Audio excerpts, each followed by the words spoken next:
The entire building was about to lose $300 million in less than 6 hours, and nobody in the executive conference room had a clue why. Evan Carter pressed his mop against the polished marble floor outside the glass-walled room and kept his head down, the way he'd trained himself to do for the past 4 years. Inside, a dozen engineers in tailored shirts were shouting over each other, their voices muffled but frantic. He could see the red error messages flashing across the projection screen from where he stood. He recognized the pattern instantly. He knew exactly what was wrong, and he knew they'd never listen to a janitor. If you want to see how a hidden genius changes everything, stay with me until the end. Hit that like button and drop a comment with your city so I can see how far this story travels. Evan's shift had started at 11 the night before, same as always. He clocked in through the service entrance on the east side of the building, nodded at the security guard who barely looked up from his phone, and pulled his cleaning cart from the storage closet on the 3rd floor. The Vance Technologies headquarters was a sleek 15-story monument to innovation and venture capital, all glass and steel and motivational posters about disrupting the future. Evan had been mopping its floors for 4 years. Nobody knew his name. Nobody asked. That was exactly how he wanted it. The building at night had its own rhythm, empty corridors, humming servers behind locked doors. The occasional light still burning in some junior analyst's office. Someone grinding away at a presentation due in the morning. Evan moved through it all like a ghost, efficient, invisible, forgettable. He emptied trash bins. He wiped down conference tables. He restocked paper towels in the executive bathrooms where the soap smelled like sandalwood and cost more per bottle than his weekly groceries. He didn't mind the work. It was honest. It was simple. And most importantly, it didn't follow him home. By 6 in the morning, he'd worked his way up to the executive level. The sun was starting to bleed through the floor-to-ceiling windows, casting long shadows across the empty corridors. Normally, this floor was quiet until at least 8. But today, the lights in the main conference room were already blazing, and voices were spilling out into the hallway. Evan paused near the doorway, wringing out his mop in the yellow bucket. He wasn't trying to eavesdrop. He was just doing his job. But the tone in that room made it impossible not to listen. "Run the diagnostic again," someone snapped. A man's voice, tight with frustration. "There has to be something we're missing."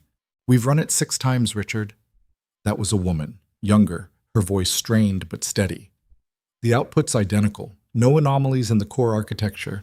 No memory leaks. No conflicting protocols. It's like the system's just refusing to stay online." "Systems don't refuse, Lila. They break." "Find out where." Evan's hand tightened on the mop handle. He glanced through the glass. A dozen people were crowded around a massive table, laptops open, faces pale and exhausted. At the head of the table stood a man in his 50s with silver hair and an expensive suit, Richard Calloway, the company's chief technology officer. Evan had seen him before, always moving fast, always on his phone, always important. Next to him was a woman in her late 20s, dark hair pulled back in a ponytail, her blazer wrinkled like she'd slept in it. She was pointing at something on the screen, her voice rising. "The sensors are reporting normal. The cooling system's running fine. There's no hardware failure. If this were a code issue, we'd see it in the logs, but they're clean." "Then explain to me," Richard said, his voice dropping to something colder. "Why the most expensive AI infrastructure this company has ever built crashes every time we try to bring it online." Silence. Evan looked at the projection screen.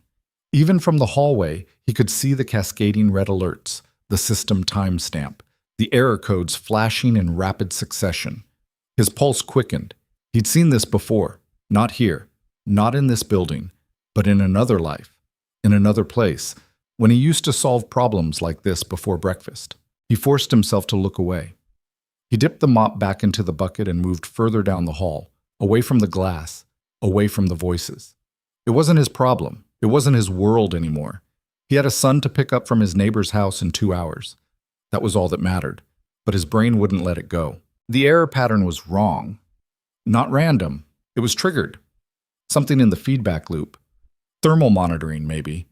A false positive that was killing the whole system before it even had a chance to stabilize. If they kept restarting it without fixing the root cause, they'd just keep hitting the same wall. Evan shook his head and kept moving. Not his problem. He told himself that 3 more times before he reached the end of the hallway. It still didn't stick. By 7, the conference room had only gotten louder. Evan was cleaning the adjacent hallway now, emptying trash bins and wiping down the water cooler, but the glass walls made privacy impossible. He could see everything. A younger guy with a beard was pacing back and forth, gesturing wildly. Another woman was on her phone, her voice clipped and urgent. And Lila, the woman with the ponytail, was bent over a laptop, her fingers flying across the keyboard, her jaw set. Richard was standing at the head of the table, his arms crossed, his expression carved from stone. "We've got 3 hours until the presentation," he said. His voice was loud enough now that Evan didn't have to strain to hear it. "The Secretary of Defense is flying in to see this system. If it's not operational, we lose the contract. We lose the contract. We lose everything. Do you understand what I'm saying?" "We understand," Lila said quietly. "Then fix it." The guy with the beard stopped pacing. "Richard, we've tried everything. We've isolated every subsystem. We've tested every module. There's nothing to fix. The hardware's fine. The code's fine. It just won't run." "Then you're not looking hard enough," Richard said, "because something is broken. Systems don't just decide to fail for no reason. Maybe it's the environmental controls," another engineer offered, "or the network latency. Or, we checked all of that," Lila cut in. Her voice was sharper now, fraying at the edges. "Twice. The environment's stable. The network's clean. This isn't a config issue. It's something deeper." Richard turned to her. "How deep?" Lila hesitated. "I don't know." "That's not an answer I can take to the Secretary of Defense." "I'm aware of that." Evan's hand stilled on the rim of the trash bin. 3 hours. Department of Defense. That explained the panic. This wasn't just a tech demo. This was a make-or-break moment for the entire company. He glanced at the screen again. The system had just crashed for what looked like the 8th time. The same error code, the same shutdown sequence. His chest tightened. It wasn't a code issue. It wasn't a hardware failure. It was a sensor conflict. Somewhere in the thermal regulation system, a sensor was feeding bad data. The AI was interpreting it as a critical threat and shutting itself down as a safety measure. Standard protocol. But if the sensor was malfunctioning, the system would never get past initialization. All they had to do was isolate the sensor, override the false trigger, recalibrate. Evan closed his eyes. Not your problem. But his feet didn't move. He stood there, frozen, staring at the red alerts on the screen. In his mind, he could see the entire system laid out like a blueprint. He could trace the failure point. He could fix it in 20 minutes if they'd just listen. But they wouldn't. Because he was a janitor. Because nobody in that room knew who he used to be. Because 4 years ago he'd made a choice, and he didn't get to unmake it just because his hands were itching to solve a problem that wasn't his anymore. Evan turned away from the glass and pushed his cart toward the elevator. He had to get out of here before he did something stupid. At 7:30, Lila stepped out of the conference room. She moved quickly, her phone pressed to her ear, her face pale and tight. Evan was wiping down the wall near the elevator, his back to her, trying to be invisible. But she stopped a few feet away, her voice low and urgent. "I don't care what the initial diagnostics said, Mark. Run it again. Check every sensor in the thermal array. I don't care if it takes an hour. Just do it." She hung up. Evan heard her exhale, long and shaky. He should have kept walking, should have pushed his cart toward the elevator and disappeared. Instead, he turned around. "Excuse me." Lila looked up, startled. For a moment, she just stared at him, like she'd forgotten other people existed outside that glass room.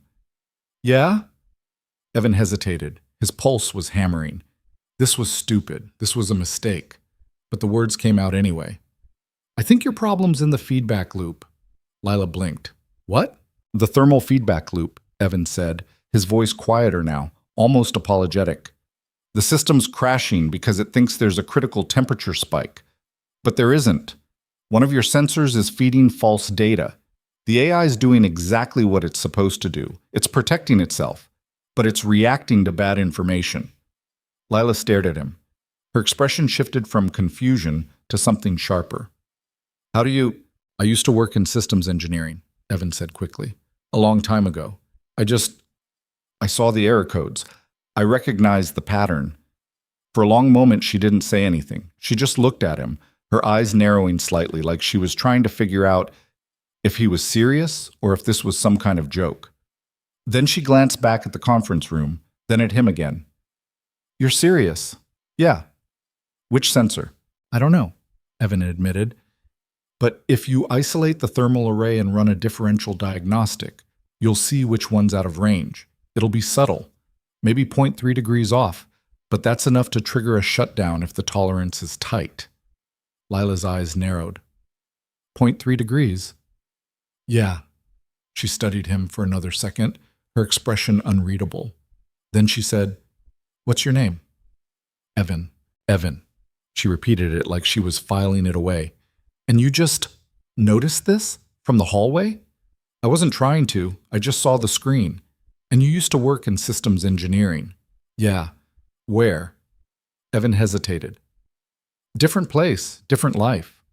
Lila tilted her head. That's vague. It's deliberate. She almost smiled at that. Almost. Then she turned and looked back at the conference room. Through the glass, Evan could see Richard gesturing at someone, his face red. The bearded guy was shaking his head. The whole room looked like it was about to implode. Lila turned back to Evan.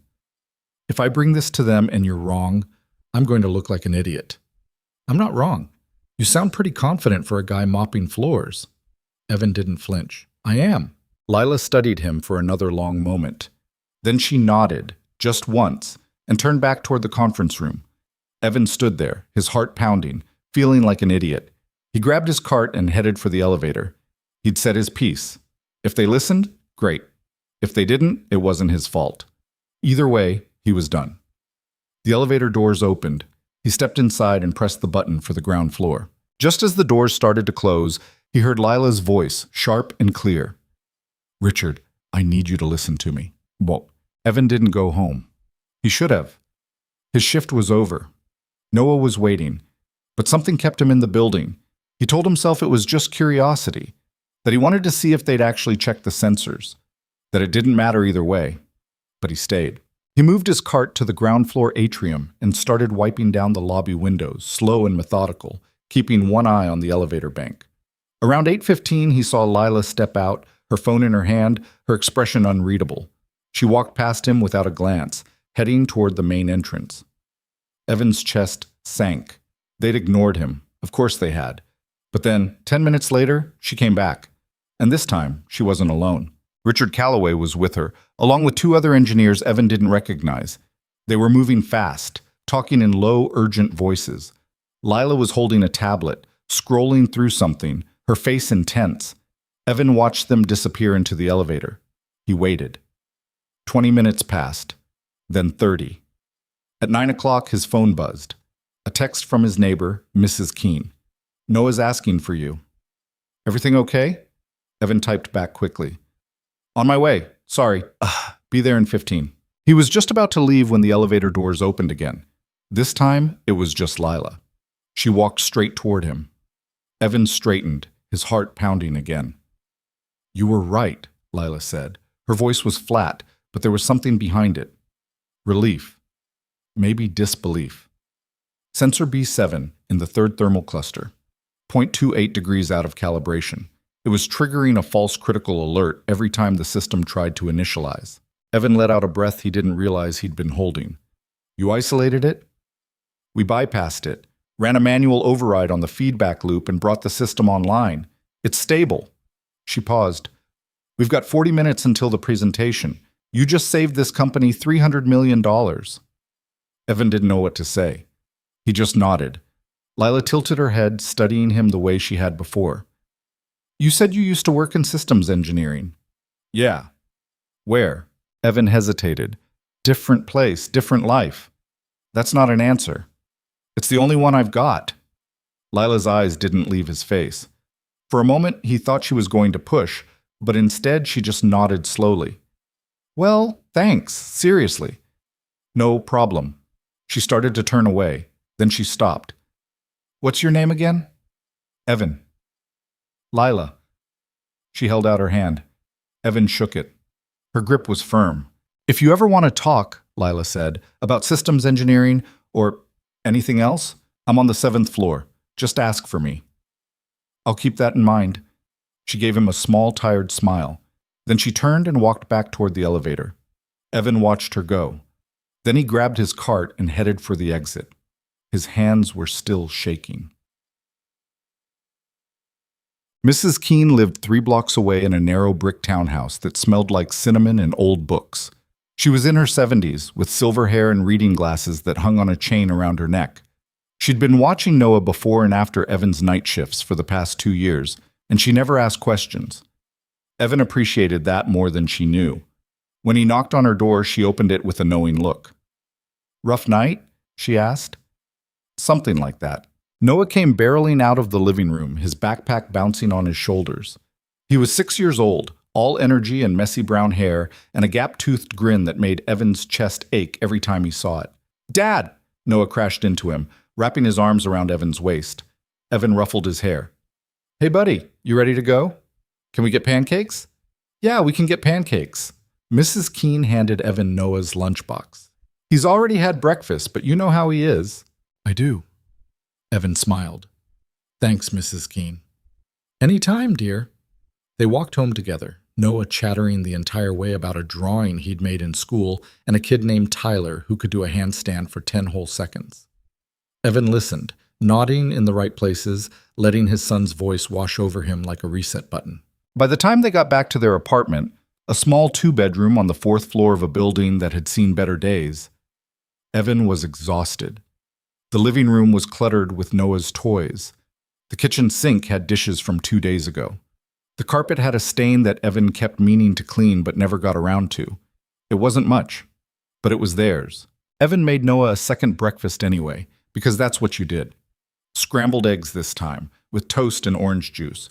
He sat at the kitchen table and watched his son eat, his mind still tangled up in thermal sensors and error codes, and a woman named Lila who'd actually listened. "Dad?" Noah looked up, syrup on his chin from the pancakes earlier. "Yeah? Are you okay?" Evan blinked. "Yeah, buddy. I'm fine. Why?" Noah shrugged. "You look sad." "I'm not sad." Evan reached over and wiped the syrup off Noah's face with a napkin. "Just tired." "From work?" "Yeah." "Do you like your work?" Evan paused. It was such a simple question, but the answer was complicated. "It's okay," he said finally. "It pays the bills. And it lets me be here with you. That's what matters." Noah seemed satisfied with that. He went back to his eggs. Evan leaned back in his chair and closed his eyes. For 4 years, this had been enough. The quiet, the routine, the safety of being nobody. But something had shifted this morning. He'd spoken up, and someone had listened. And now, sitting in his kitchen with a son who thought he hung the moon, Evan couldn't shake the feeling that the ground beneath him had just moved. The rest of the day passed in a blur. Evan took Noah to the park after breakfast. They went to the swings first, then the slide, then the jungle gym, where Noah insisted on climbing to the very top while Evan stood below, heart in his throat, trying not to look like the kind of parent who hovered. "Dad, watch this!" Evan looked up. Noah was hanging upside down from the monkey bars, his face red, his grin enormous. "I see you, buddy. That's awesome." Noah dropped down and ran over, breathless. "Did you see? I made it all the way across." "I saw. You're getting good." They sat on a bench together after that, just watching the other kids play. It was a warm day, the kind where the sun felt good on your face and you could almost forget about everything else. Evan let himself sink into it. The sounds of children laughing, the rustle of leaves, the smell of fresh-cut grass. "Dad?" Noah's voice pulled him back. "Yeah? Do you ever miss your old job?" Evan looked at him, surprised. "Why do you ask that?" Noah shrugged. "I don't know. You always look happy when you're fixing stuff, like when the sink broke last month, or when you helped Mr. Alvarez with his computer." Evan felt something twist in his chest. "I like fixing things." "Then why don't you do it for your job?" "Because my job right now is taking care of you." "But I'm okay," Noah said. He looked up at Evan with those big, serious eyes that always made him feel like his son could see straight through him. "I don't need you all the time, Dad. I'm 6. Evan smiled, but it felt fragile. "You'll always need me, buddy." "I know, but maybe not all the time." Evan didn't know what to say to that, so he just pulled Noah close and ruffled his hair. They got ice cream on the way home. Noah got chocolate. Evan got nothing because he wasn't hungry. And the whole time, his mind kept drifting back to that conference room, to the error codes, to the look on Lila's face when she realized he'd been right, to the fact that for the first time in 4 years, he'd felt like himself again. That night, after Noah was asleep, Evan sat on the couch in the dark and stared at his phone. He'd pulled up his old LinkedIn profile. He hadn't looked at it in years. The last update was from 4 years ago, right before he'd walked away from everything. Evan Carter, lead systems engineer, ArcLight Aerospace, specializing in thermal regulation protocols and autonomous satellite systems. There was a picture of him from back then, younger, cleaner, smiling in a way that looked confident and sure, like he knew exactly where he was going. Evan barely recognized that person. He scrolled through the old connections, colleagues he hadn't spoken to in years, people who'd moved on to bigger companies, better projects, more important work. A few of them had reached out when he first disappeared, asking if he was okay, if he needed anything. He'd ignored all of them. Eventually, they stopped asking. Evan closed the app and set his phone down. He didn't know why he'd looked. It didn't change anything, that life was gone. He'd made his choice, but then why did it feel like something was pulling at him? Like a door he'd closed a long time ago was starting to crack open again? He rubbed his face and stood up. He needed sleep. He had another shift tomorrow night, another round of mopping floors and emptying trash bins and being invisible. Except now, he wasn't sure he could go back to being invisible. Not after this morning, not after Lila had looked at him like he was someone who mattered. The next 3 days passed in a strange, restless haze. Evan went to work. He did his job. He came home. He took care of Noah. He cooked meals and helped with homework and read bedtime stories. But his mind was somewhere else. He kept thinking about that system, about the elegance of the solution, about how good it had felt to see the pieces click into place, to know that he'd solved something that had stumped a room full of engineers. He kept thinking about Lila, about the way she'd listened, about the way she hadn't dismissed him, even though she had every reason to. And he kept thinking about what Noah had said at the park. "I don't need you all the time, Dad. It shouldn't have stung." But it did. Because maybe Noah was right. Maybe Evan had been holding on too tight, convincing himself that his son needed him every second of every day, when really, Noah was growing up, becoming his own person, learning to be independent. And maybe, just maybe, Evan had been hiding behind fatherhood because it was easier than facing the fact that he missed who he used to be. On the fourth night, Evan was cleaning the fifth-floor hallway around 2 a.m. when he heard footsteps behind him. He turned. Lila was standing there, holding a folder. "You're hard to track down," she said. Evan frowned. "It's 2 a.m. "I know. I saw you on the security log, figured I'd catch you before you disappeared again." "I'm not disappearing, I'm working." "Right." Lila looked around the empty hallway, then back at him. "Can we talk?" Evan hesitated, then he nodded. Lila stepped closer, lowering her voice. "The presentation went well, really well. The system performed flawlessly. The defense contract's moving forward. Richard's taking all the credit, obviously, but..." She paused. "I know who actually saved it. I just pointed out a sensor. You did a lot more than that." Lila opened the folder and handed him a piece of paper. "I did some digging. Took me a while, but I found your name in some old industry databases. Evan Carter, lead systems engineer at ArcLight Aerospace. You worked on the Helios satellite array. You designed the thermal regulation protocol that's still the industry standard." Evan's jaw tightened. He didn't take the paper. "That was a long time ago. You were one of the best in the field, and then you just vanished 4 years ago. No forwarding address, no new job, nothing." Lila's eyes were sharp, searching. "What happened?" "I walked away." "Why?" Evan looked at her for a long moment. Then he said very quietly, "Because I had a son who needed me more than a satellite did." Lila's expression softened. "You're a single parent." "Yeah. And you've been working nights as a janitor so you can be with him during the day." "Yeah." Lila exhaled slowly. She looked down at the folder in her hands, then back at him. "Evan, you're wasting your talent. I'm taking care of my kid." "You can do both." "No," Evan said. "I can't. I tried. It didn't work." "What if it could work now?" Lila's voice was quieter, more careful. "What if there was a way to do what you're good at and be there for him?" Evan shook his head. There isn't. There could be. Lila stepped closer. Richard doesn't know who you are, but I do.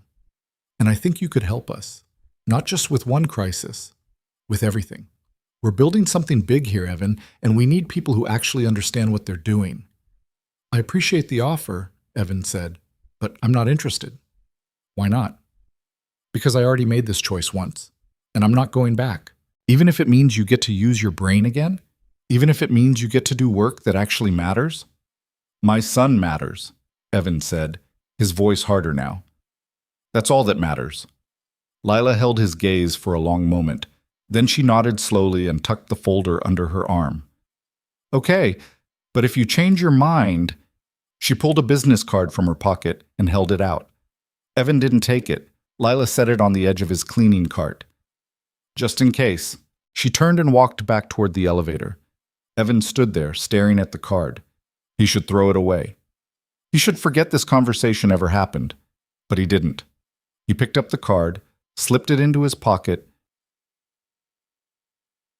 and went back to work. The next morning, Evan took Noah to the park again. It was Saturday, and the weather was clear, and Noah wanted to try the monkey bars.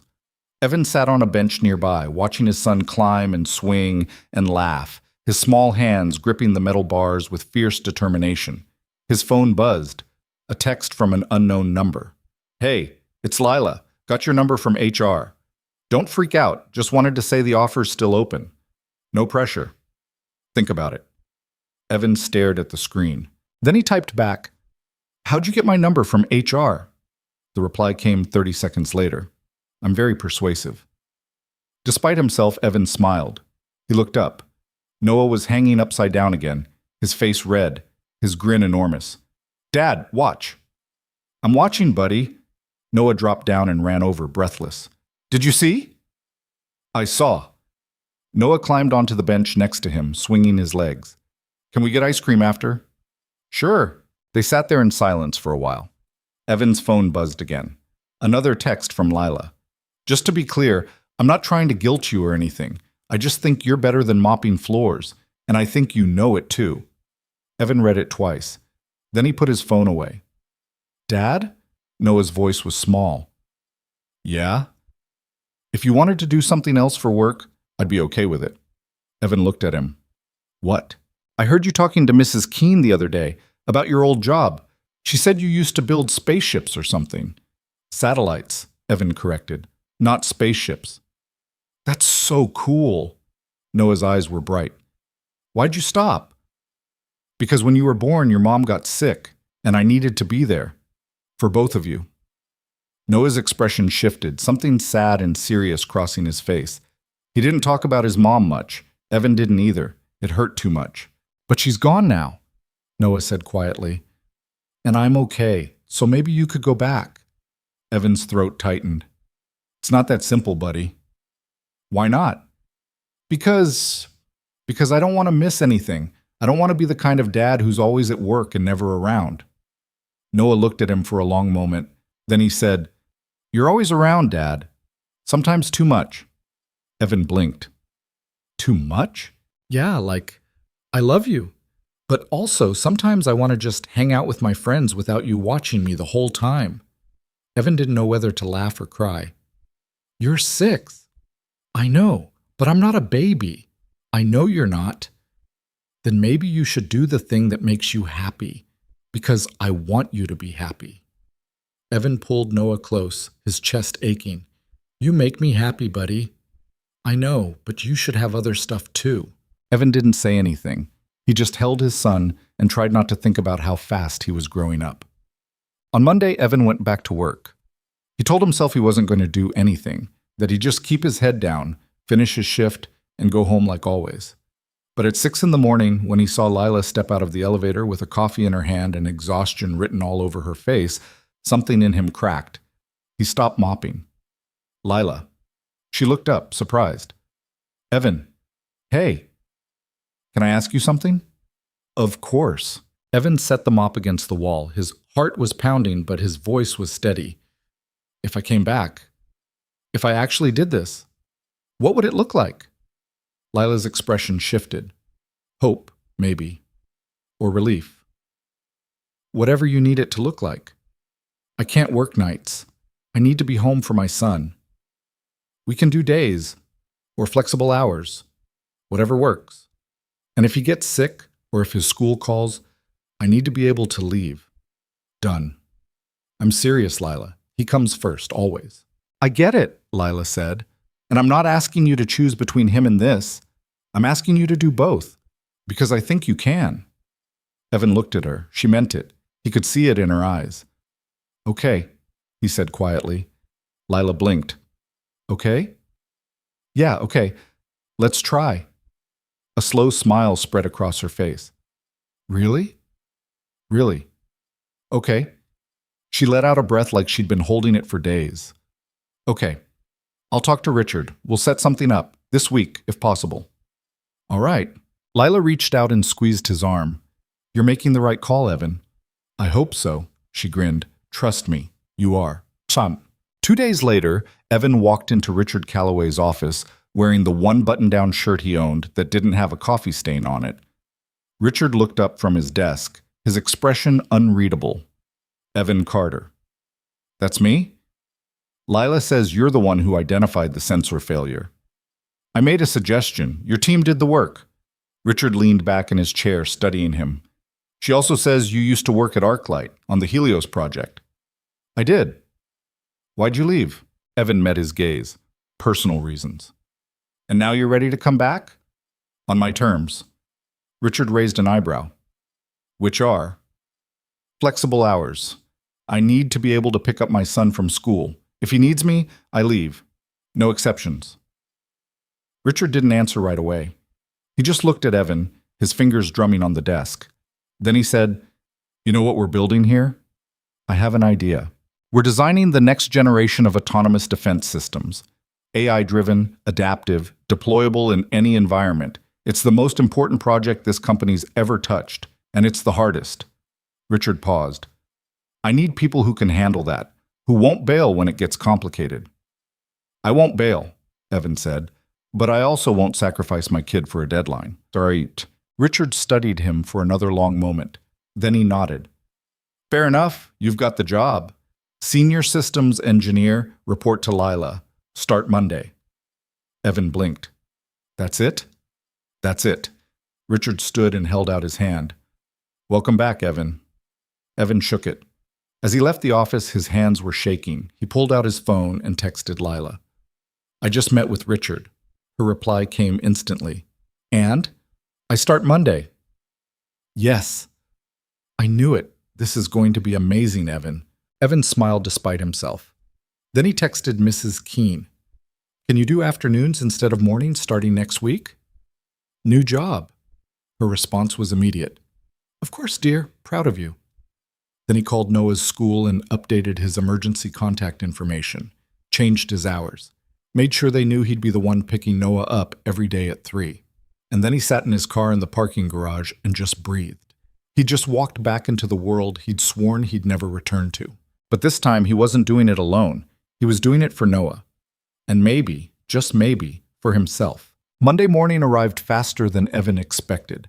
He stood outside the main entrance of Vance Technologies at 8:45, wearing khakis and a button-down shirt that he'd ironed twice because his hands wouldn't stop shaking. The building looked different in daylight. Less intimidating, more real. He'd walked through these doors 1,000 times with a mop and a cart.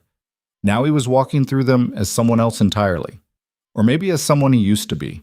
He wasn't sure which was more terrifying.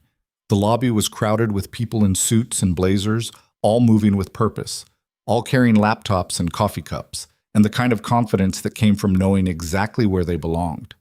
Evan didn't feel like he belonged. He felt like an imposter. But he walked to the security desk anyway. The guard looked up.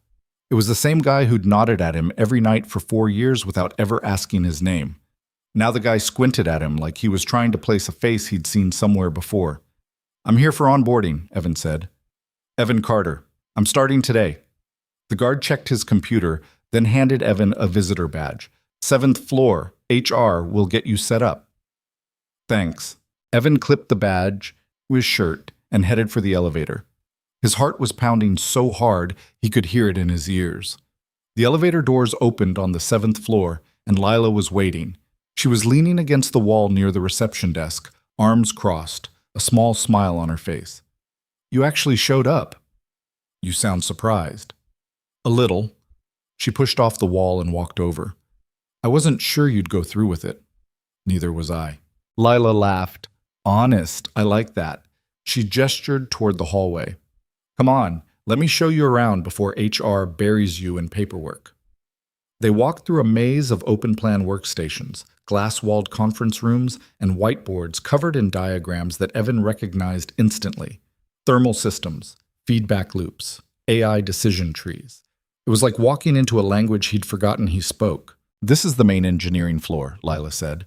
"We've got about 30 people working on the defense project. Most of them are good. A few are brilliant. A couple are useless but politically connected, so we can't get rid of them." Evan almost smiled. "Which category do I fall into?" "Too early to tell." Lila stopped in front of a workstation near the windows. "This is you." It was a clean desk with 2 monitors, a new keyboard, and a chair that looked like it cost more than Evan's couch. There was a small succulent in a white pot on the corner of the desk. A welcome card was propped up against it. Evan picked up the card. It had his name on it in neat handwriting. Inside it said, "Welcome to the team. Let's build something incredible. Lila." He looked at her. "You didn't have to do this." "I wanted to." She shrugged. "Besides, you're going to need all the goodwill you can get. Some of the guys here aren't thrilled about a new senior engineer showing up out of nowhere." "Great. Don't worry. They'll come around once they see what you can do." Lila glanced at her watch. "Okay, HR's expecting you in 10 minutes. After that, we've got a team meeting at 11. You'll meet everyone then." "Sounds good." Lila started to walk away, then stopped. "Hey, Evan." "Yeah? I'm glad you're here." "Me too," Evan said, and he meant it. Sick. The HR onboarding was exactly as tedious as Evan expected. 2 hours of forms and passwords and benefits enrollment and sexual harassment training videos that he had to watch on a laptop in a windowless room. By the time he was done, it was almost 11, and his brain felt like mush. He made his way back to the 7th floor and found the conference room where the team meeting was happening. Through the glass walls, he could see about 15 people already seated around a long table. Lila was at the head, talking to someone. Richard Calloway was there too, arms crossed, looking impatient. Evan took a breath and pushed open the door. Everyone turned to look at him. "Sorry I'm late," Evan said. "HR took longer than I thought." "You're fine," Lila said. She gestured to an empty chair near the middle of the table. "Grab a seat. We were just getting started." Evan sat down. He could feel eyes on him, curious, skeptical. A couple of people were whispering to each other. Richard stood up. "All right, everyone. Before we dive into the agenda, I want to introduce our newest team member. This is Evan Carter. He's joining us as a senior systems engineer. Some of you may have heard about the sensor issue we had last week. Evan's the one who identified it." A few heads turned. One guy near the end of the table, mid-30s, beard, expensive glasses, raised an eyebrow. "Wait, you're the janitor, right?" The room went quiet. Evan met the guy's gaze. "I was. Now I'm not." "Huh?" The guy leaned back in his chair. "That's different." "His credentials speak for themselves," Lila cut in. Her voice was sharp. "Evan worked at ArcLight Aerospace. He led the team that designed the Helios thermal regulation system. If you don't know what that is, look it up." The bearded guy didn't say anything, but he didn't look convinced either. Richard cleared his throat. "Evan's here because we need people who can actually solve problems, not just talk about them. Now, let's move on." The meeting continued. Lila walked everyone through the current status of the AI defense system. The presentation to the Secretary of Defense had gone well. The contract was moving forward. But there were still issues. The system was stable now, but it wasn't optimized. Response times were slower than the specs required. Energy consumption was higher than projected. And there were edge cases, scenarios where the AI made decisions that didn't quite make sense. Evan listened, taking notes. He recognized most of the problems. They were the kind of things that happened when you built something fast and didn't have time to refine it. Quick fixes stacked on top of quick fixes until the whole thing was held together with duct tape and hope. "We've got 3 months to get this thing production ready," Richard said. "That means we need to cut response time by 30%. reduce power draw by 20, and eliminate every single edge case failure. If we don't, the contract's void. 3 months, someone muttered. That's not a lot of time. No, it's not, Richard said, which is why we're all going to be working our asses off. Any questions? Silence. Good. Get to work. The room emptied quickly. Evan stayed in his seat, still processing everything he just heard. 3 months. It was doable. Barely. But it would require a complete overhaul of the system architecture, not just patches, real engineering. Lila sat down next to him. Overwhelming? A little. You'll get used to it. She handed him a tablet. Here. I pulled together all the documentation we have on the current system. It's a mess, but it's better than nothing. Start there. If you have questions, ask me, or don't. Just figure it out. Evan took the tablet. No pressure, huh? None at all. Lila grinned. Welcome to the team. The rest of the day was a blur of documentation, code reviews, and system diagrams.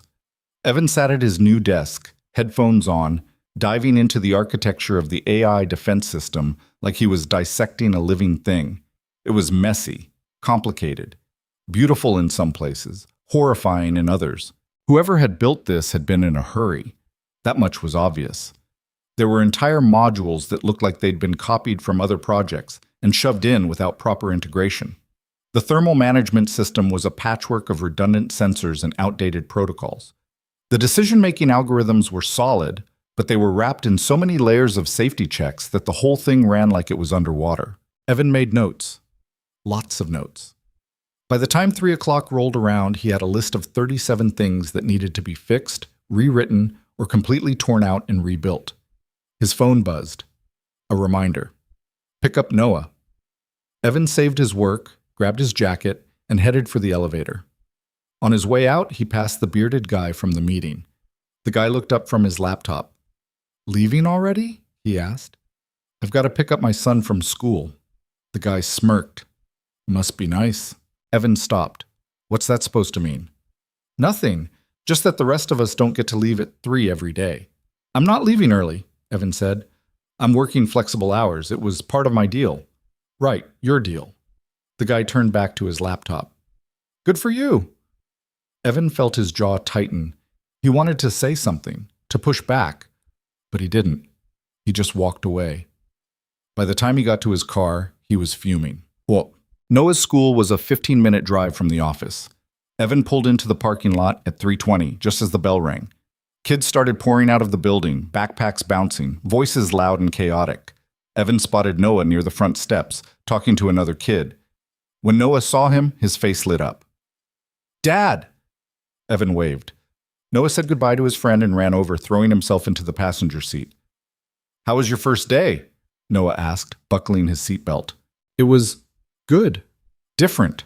A lot to learn. Did you build anything cool? Not yet.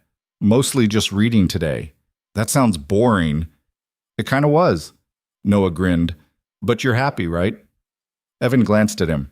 Yeah, buddy, I'm happy. And he was. Mostly. The work was good, the challenge was good, but the bearded guy's comment was still rattling around in his head. They stopped at the grocery store on the way home. Noah wanted cereal. Evan needed coffee. They wandered the aisles together, Noah pushing the cart and narrating everything he saw like he was giving a tour. This is the cereal section. There are approximately 1 million kinds of cereal here. I want the one with the tiger. You always want the one with the tiger. Because it's the best. Evan smiled despite himself. This was the part of the day he'd been looking forward to. No meetings, no code reviews, just him and Noah doing normal things. By the time they got home, it was almost 5. Evan made dinner, spaghetti, because it was easy and Noah would actually eat it, and they sat at the kitchen table together. Dad? Noah said, twirling pasta on his fork. Yeah? Do you think you'll stay at this job, or are you going to quit again? Evan paused. Why would I quit? Noah shrugged. I don't know. You quit your last job. That was different. How? Evan set down his fork. Because back then, I had to choose between work and being with you. Now I don't. Now I get to do both. Noah thought about that for a second. That's good. Yeah, it is. They finished dinner in comfortable silence. Afterward, Evan helped Noah with his homework, math problems that seemed way too advanced for a 6-year-old, and then they watched a movie on the couch until Noah fell asleep halfway through. Evan carried him to bed, tucked him in, and stood in the doorway for a moment, just watching him breathe. This was why he'd done it, why he'd walked away 4 years ago, why he'd spent those years mopping floors and being invisible. And this was why he was trying again now, because Noah deserved a dad who was present, but also a dad who was whole. Evan closed the door and went back to the living room. He pulled out his laptop and opened the documentation Lila had given him.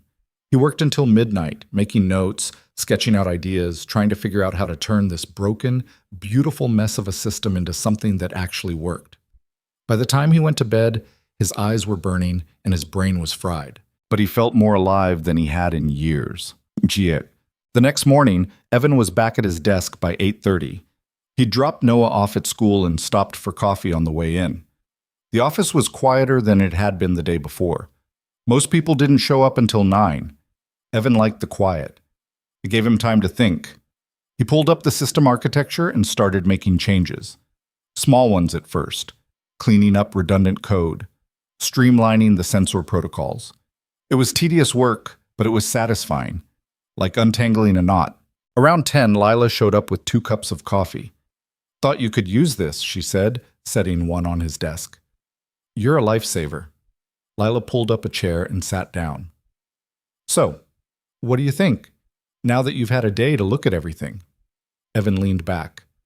"Honestly, it's a mess, but it's fixable." "How fixable?" "Depends on how much you're willing to rebuild. Everything's on the table."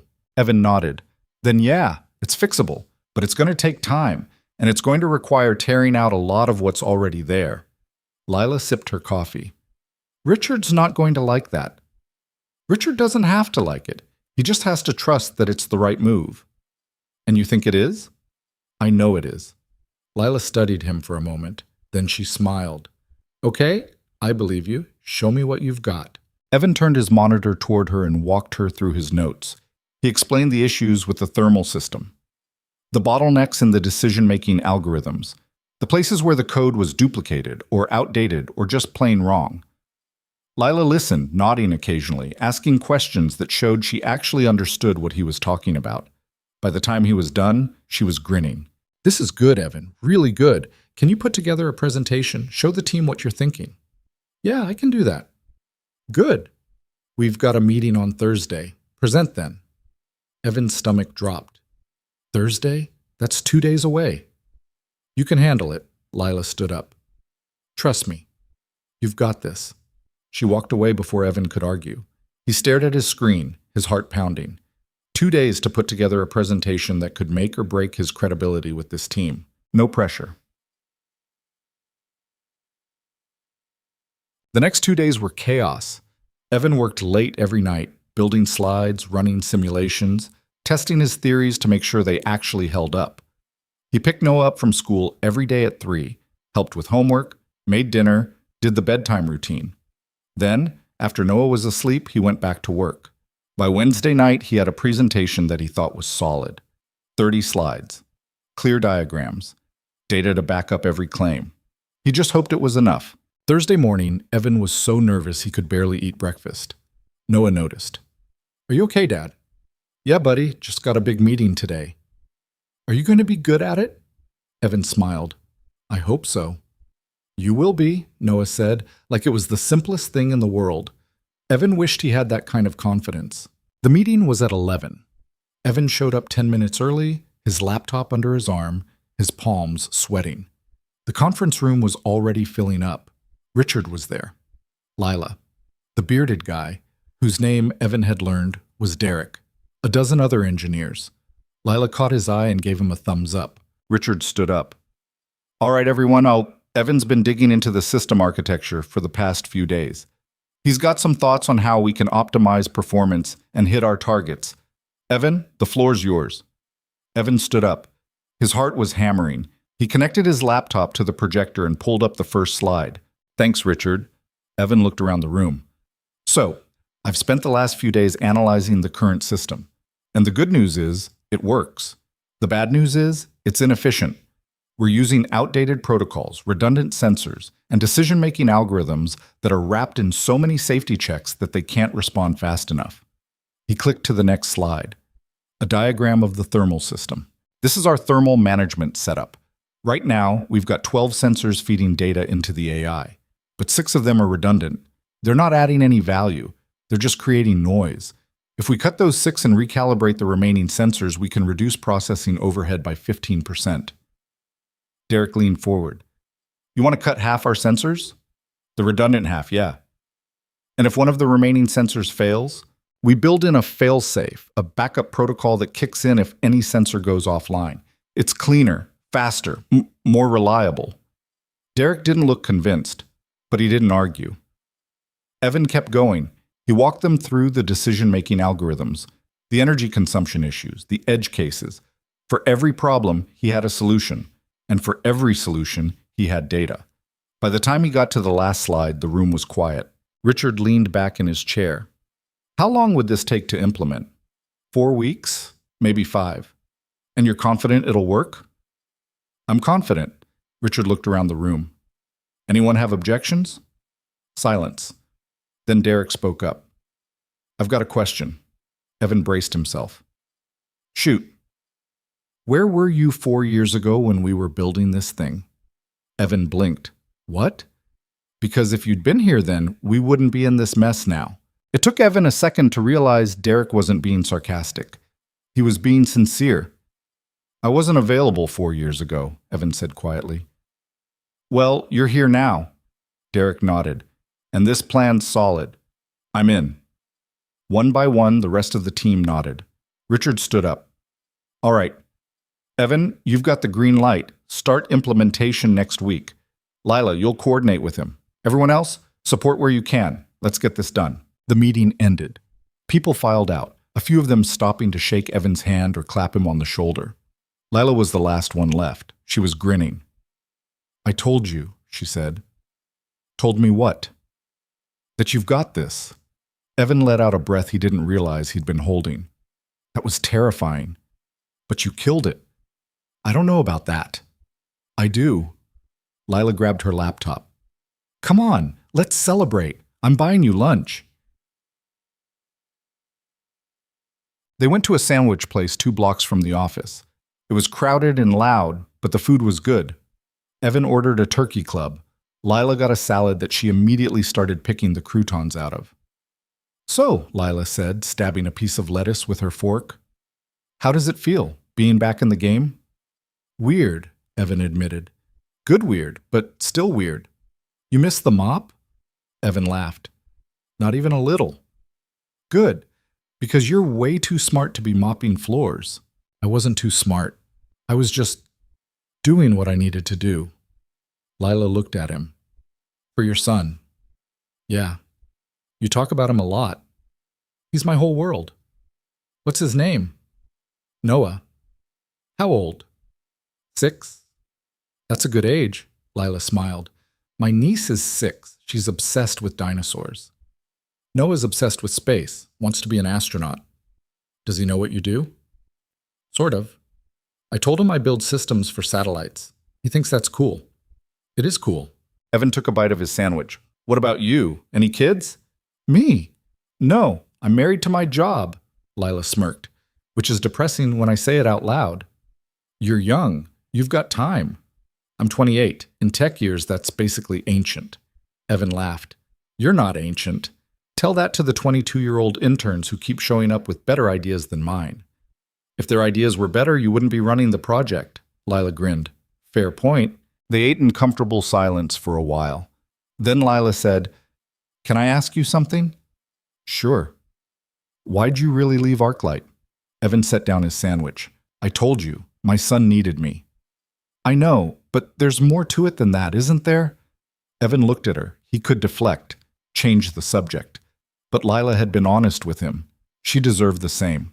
My wife died, he said quietly. 4 years ago. Cancer. It was fast. 6 months from diagnosis to the end. And I was working 80-hour weeks the whole time. I thought I could balance it, thought I could be there for her and still do my job. But I couldn't. I missed things, important things. And by the time I realized how much I'd screwed up, she was gone. Lila's expression softened.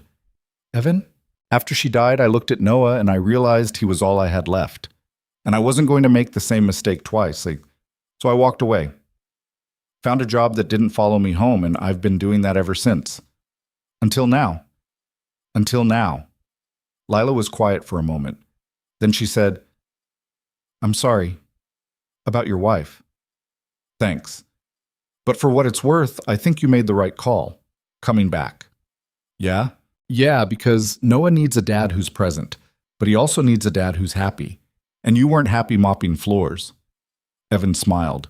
No, I wasn't. So now you get to be both, present and happy. I hope so. You will be, Lila said. Trust me. That afternoon, Evan left the office at 3 to pick up Noah. On the drive to the school, he couldn't stop replaying the meeting in his head.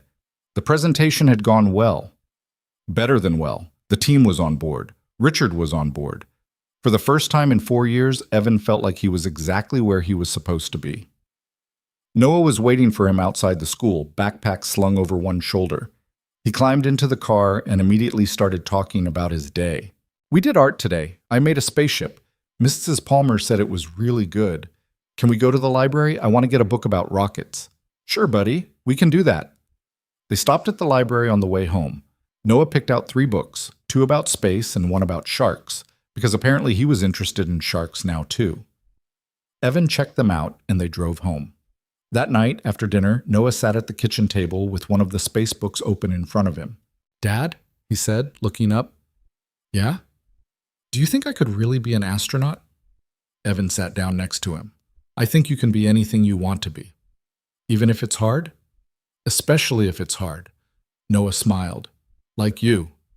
You're doing something hard now, right? Yeah, I am. But you're good at it. I'm trying to be. You will be, Noah said, echoing Lila's words from earlier.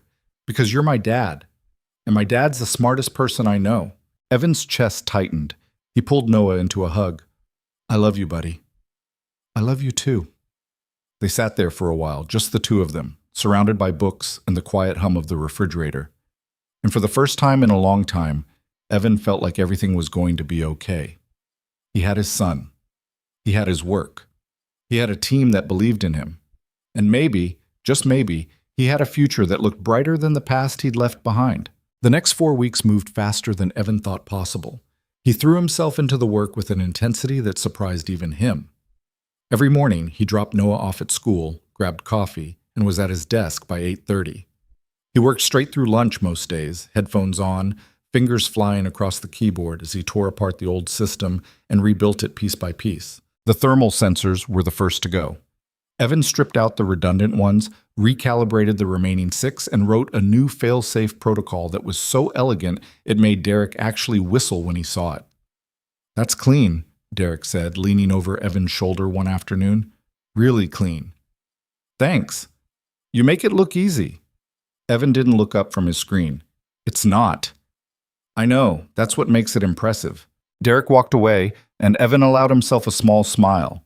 The guy had been skeptical at first, but now he was one of Evan's biggest supporters. It felt good, like he was earning his place here one line of code at a time. But the work wasn't easy. The decision-making algorithms were a nightmare. They'd been patched so many times that the logic was tangled beyond recognition. Evan spent 3 days just mapping out the flow, trying to understand what the original designers had been thinking. Then he spent another week rewriting the whole thing from scratch. Lila checked in on him every day. Sometimes she brought coffee. Sometimes she just sat at his desk and asked how it was going. Evan appreciated it more than he could say. She didn't hover. She didn't micromanage. She just trusted him to do the job. By the end of the 3rd week, Evan had implemented most of his changes. The system was faster, cleaner, more efficient, but there was still one problem: the edge cases. No matter what Evan did, there were scenarios where the AI made decisions that didn't make sense. It was rare, maybe 1 in 1,000 simulations, but it was there, and Evan couldn't figure out why. He stayed late one Thursday night, running simulation after simulation, trying to isolate the issue. Noah was at Mrs. Keene's house. Evan had texted her earlier asking if she could keep him for dinner. She'd said yes without hesitation. By 9 o'clock, Evan's eyes were burning and his brain felt like it was leaking out of his ears. He was about to call it a night when Lila appeared in the doorway. "You're still here," she said. Evan looked up. "You're still here too." Fair point. Lila walked over and sat on the edge of his desk. "What are you working on?" "Edge cases. I can't get them to 0. "How close are you?" 0.1% failure rate. Lila raised an eyebrow. "That's pretty good." "It's not good enough. The contract requires 0 failures in critical scenarios." "Zero's impossible." "I know, but I have to try." Lila looked at him for a long moment. Then she said, "You know what your problem is?" "What?" "You're a perfectionist." Evan leaned back in his chair. "Is that a bad thing? In this job?" "Sometimes." Lila crossed her arms. "Look, I get it. You want the system to be flawless, but flawless doesn't exist. At some point, you have to accept that good enough is good enough." "This isn't good enough." "Why not?"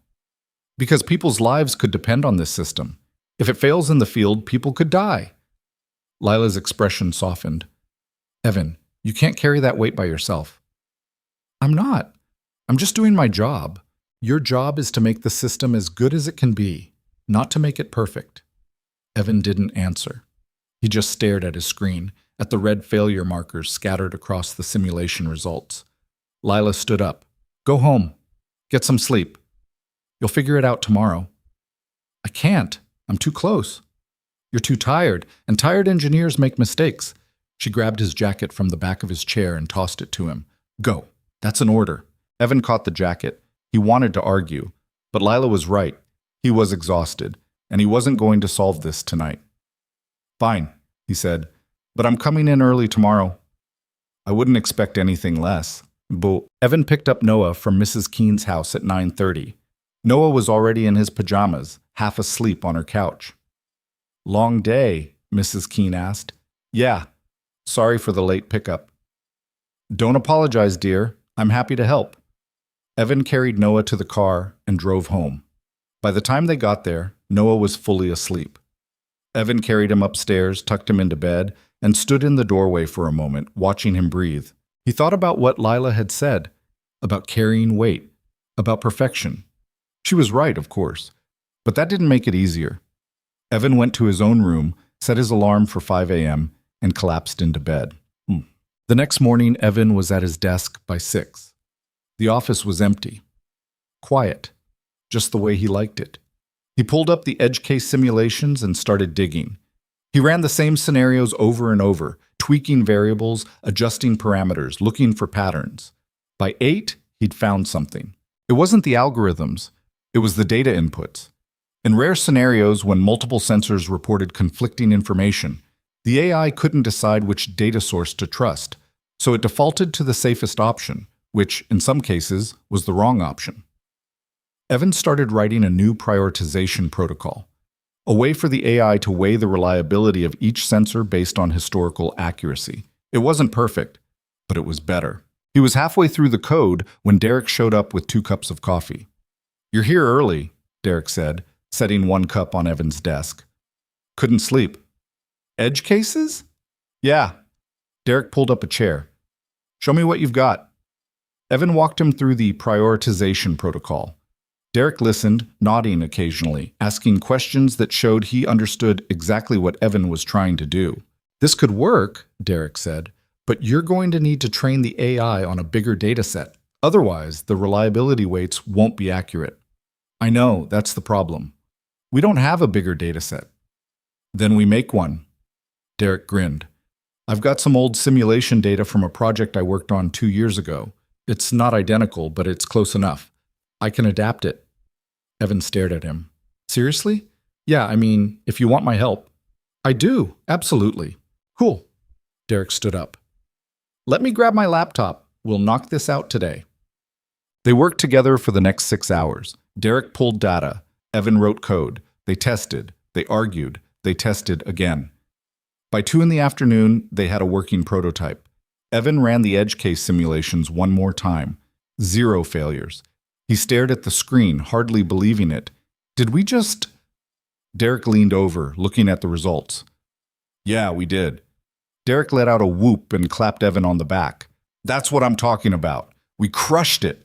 Evan couldn't help but grin. We really did. Lila appeared a few minutes later, drawn by the noise. What's going on? We solved the edge cases, Evan said. Lila's eyes widened. All of them? All of them. Show me. Evan pulled up the simulation results. Lila studied the screen, her expression shifting from skepticism to disbelief to something that looked like pride. This is incredible, she said quietly. Evan, this is exactly what we needed. Derek helped. A lot.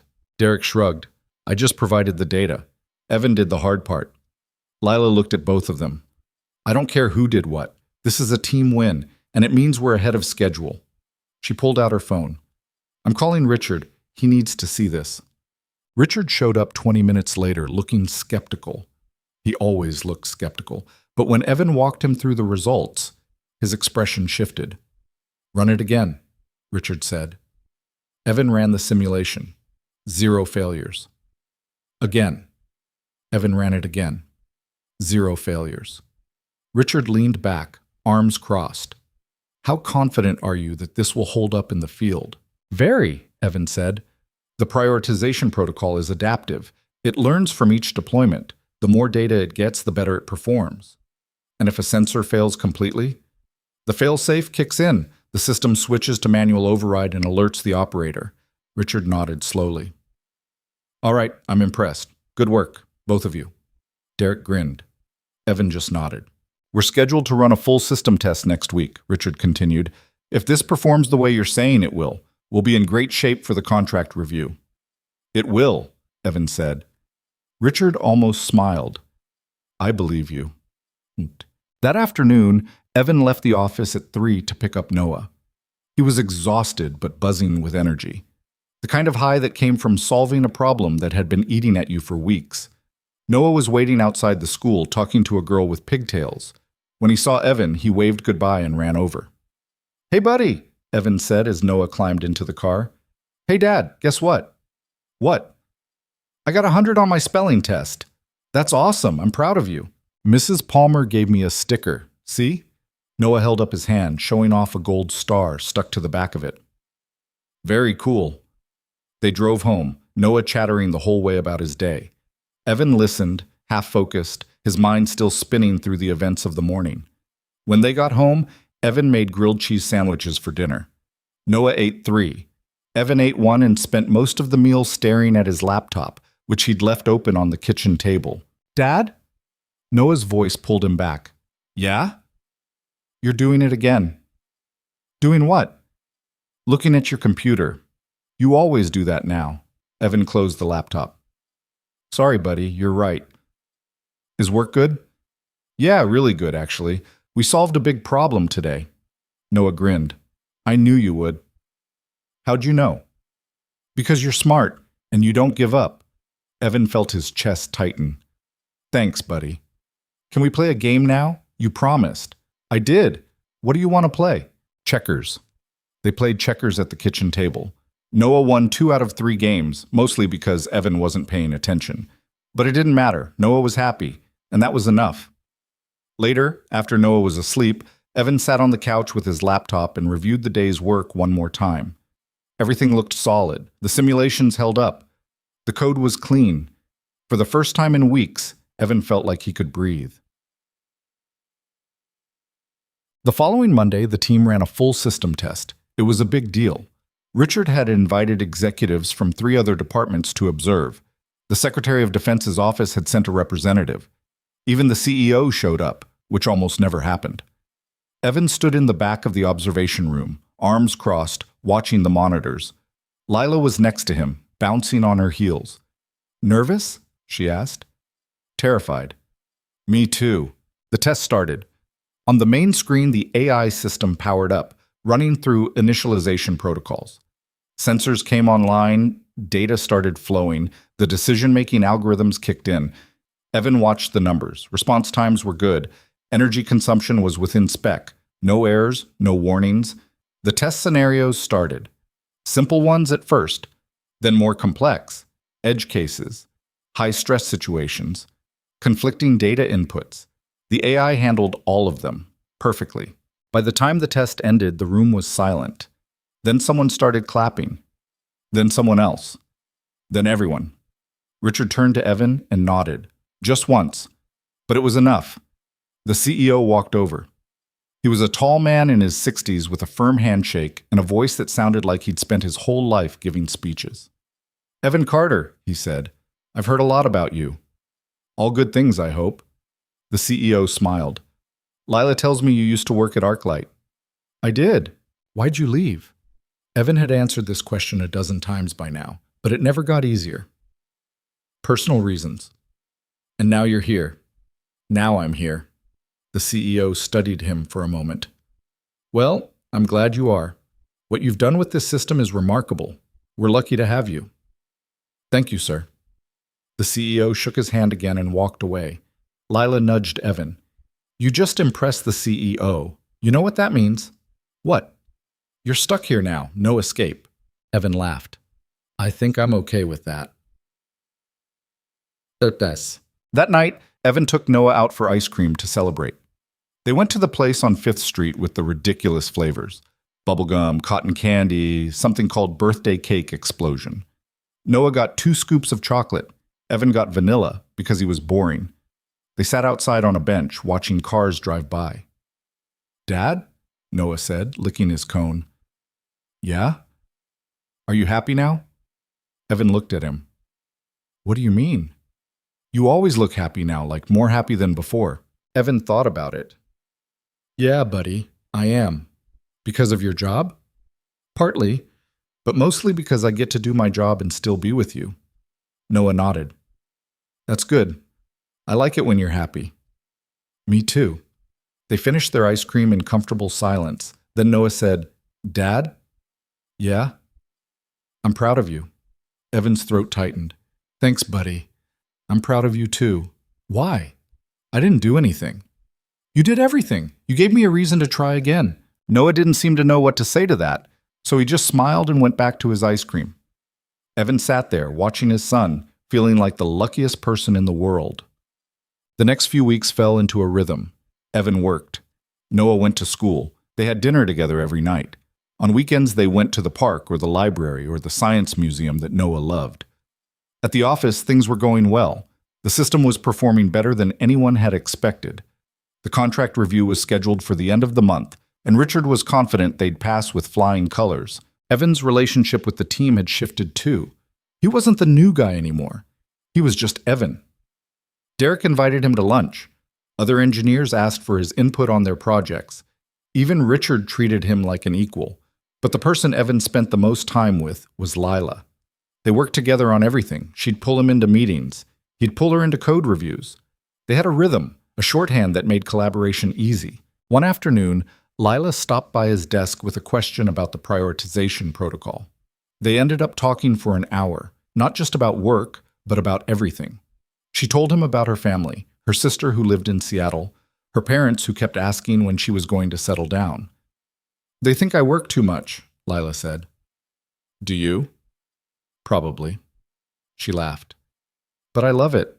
Is that sad?" "No, I get it."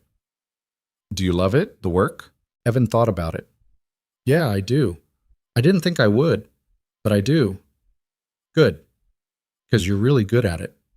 "Thanks. So are you." Lila smiled. "We make a good team." "Yeah, we do." There was a pause, not awkward, just present. Then Lila's phone buzzed. She glanced at it and sighed. "I've got a meeting, but we should grab dinner sometime, outside of work." Evan blinked. "Like, dinner? "Yeah, why not? We're friends, right?" "Right, yeah, friends." "Cool, I'll text you." She walked away and Evan sat there feeling like he'd just been hit by a truck. Dinner. With Lila. Outside of work. He wasn't sure what that meant, but he knew it meant something. That night, after Noah was asleep, Evan sat on the couch and stared at his phone. Lila had texted him an hour ago. "How's Friday? There's a Thai place near my apartment that's amazing." He hadn't responded yet. It was just dinner. Between friends, colleagues. Nothing weird about that. Except it felt weird. because Evan hadn't thought about anyone like that since his wife died. Hadn't let himself. And now, sitting here with Lila's text on his screen, he didn't know what to do. He typed out a response. Friday works. What time? He hit send before he could overthink it. Lila's response came 30 seconds later. 7? I'll send you the address. Sounds good? Evan set his phone down and rubbed his face. This was fine. It was just dinner. Nothing to panic about. Except his hands were shaking. Friday came faster than Evan expected. He spent the whole day distracted. He messed up a code review. He forgot to respond to an email from Richard. At lunch, Derek asked him if he was feeling okay. Yeah, Evan said. Just tired. You sure? You seem off. I'm fine. Derek didn't look convinced, but he didn't push. At 3, Evan picked up Noah from school. They went home, and Evan made spaghetti for dinner. Noah ate. Evan pushed his food around his plate. Dad? Noah said. Yeah? Are you okay? Yeah, buddy, why? You're acting weird.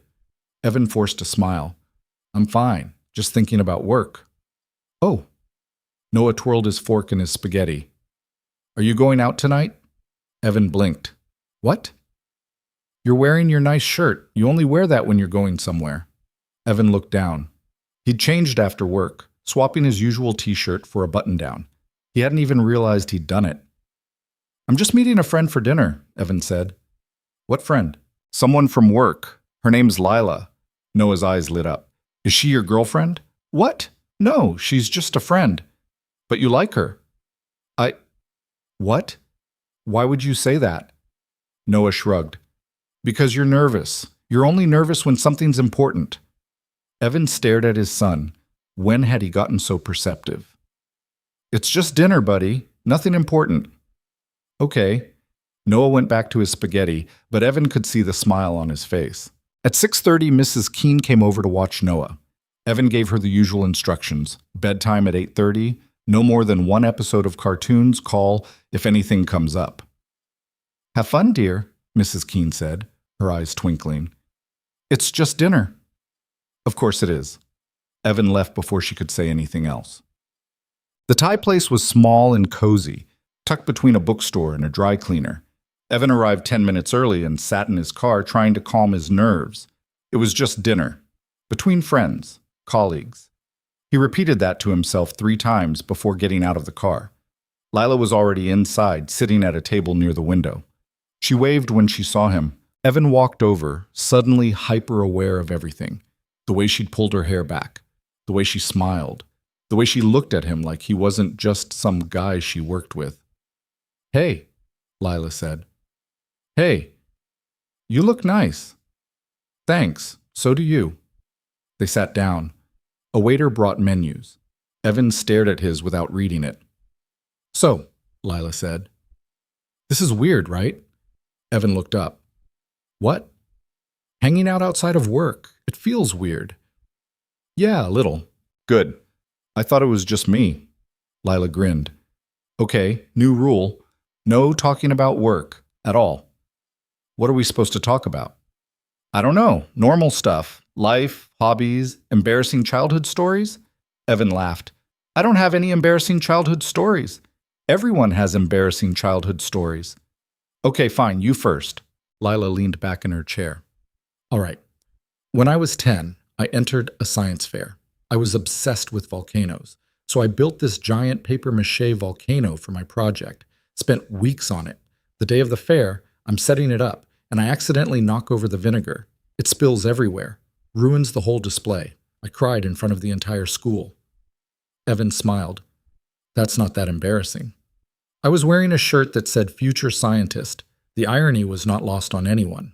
Evan laughed, actually laughed. Okay, that's pretty bad. Your turn. Evan thought for a moment. When I was 12, I tried to build a robot. I'd seen it in a movie and thought it looked easy. I used parts from old toys, duct tape, and a car battery I found in the garage.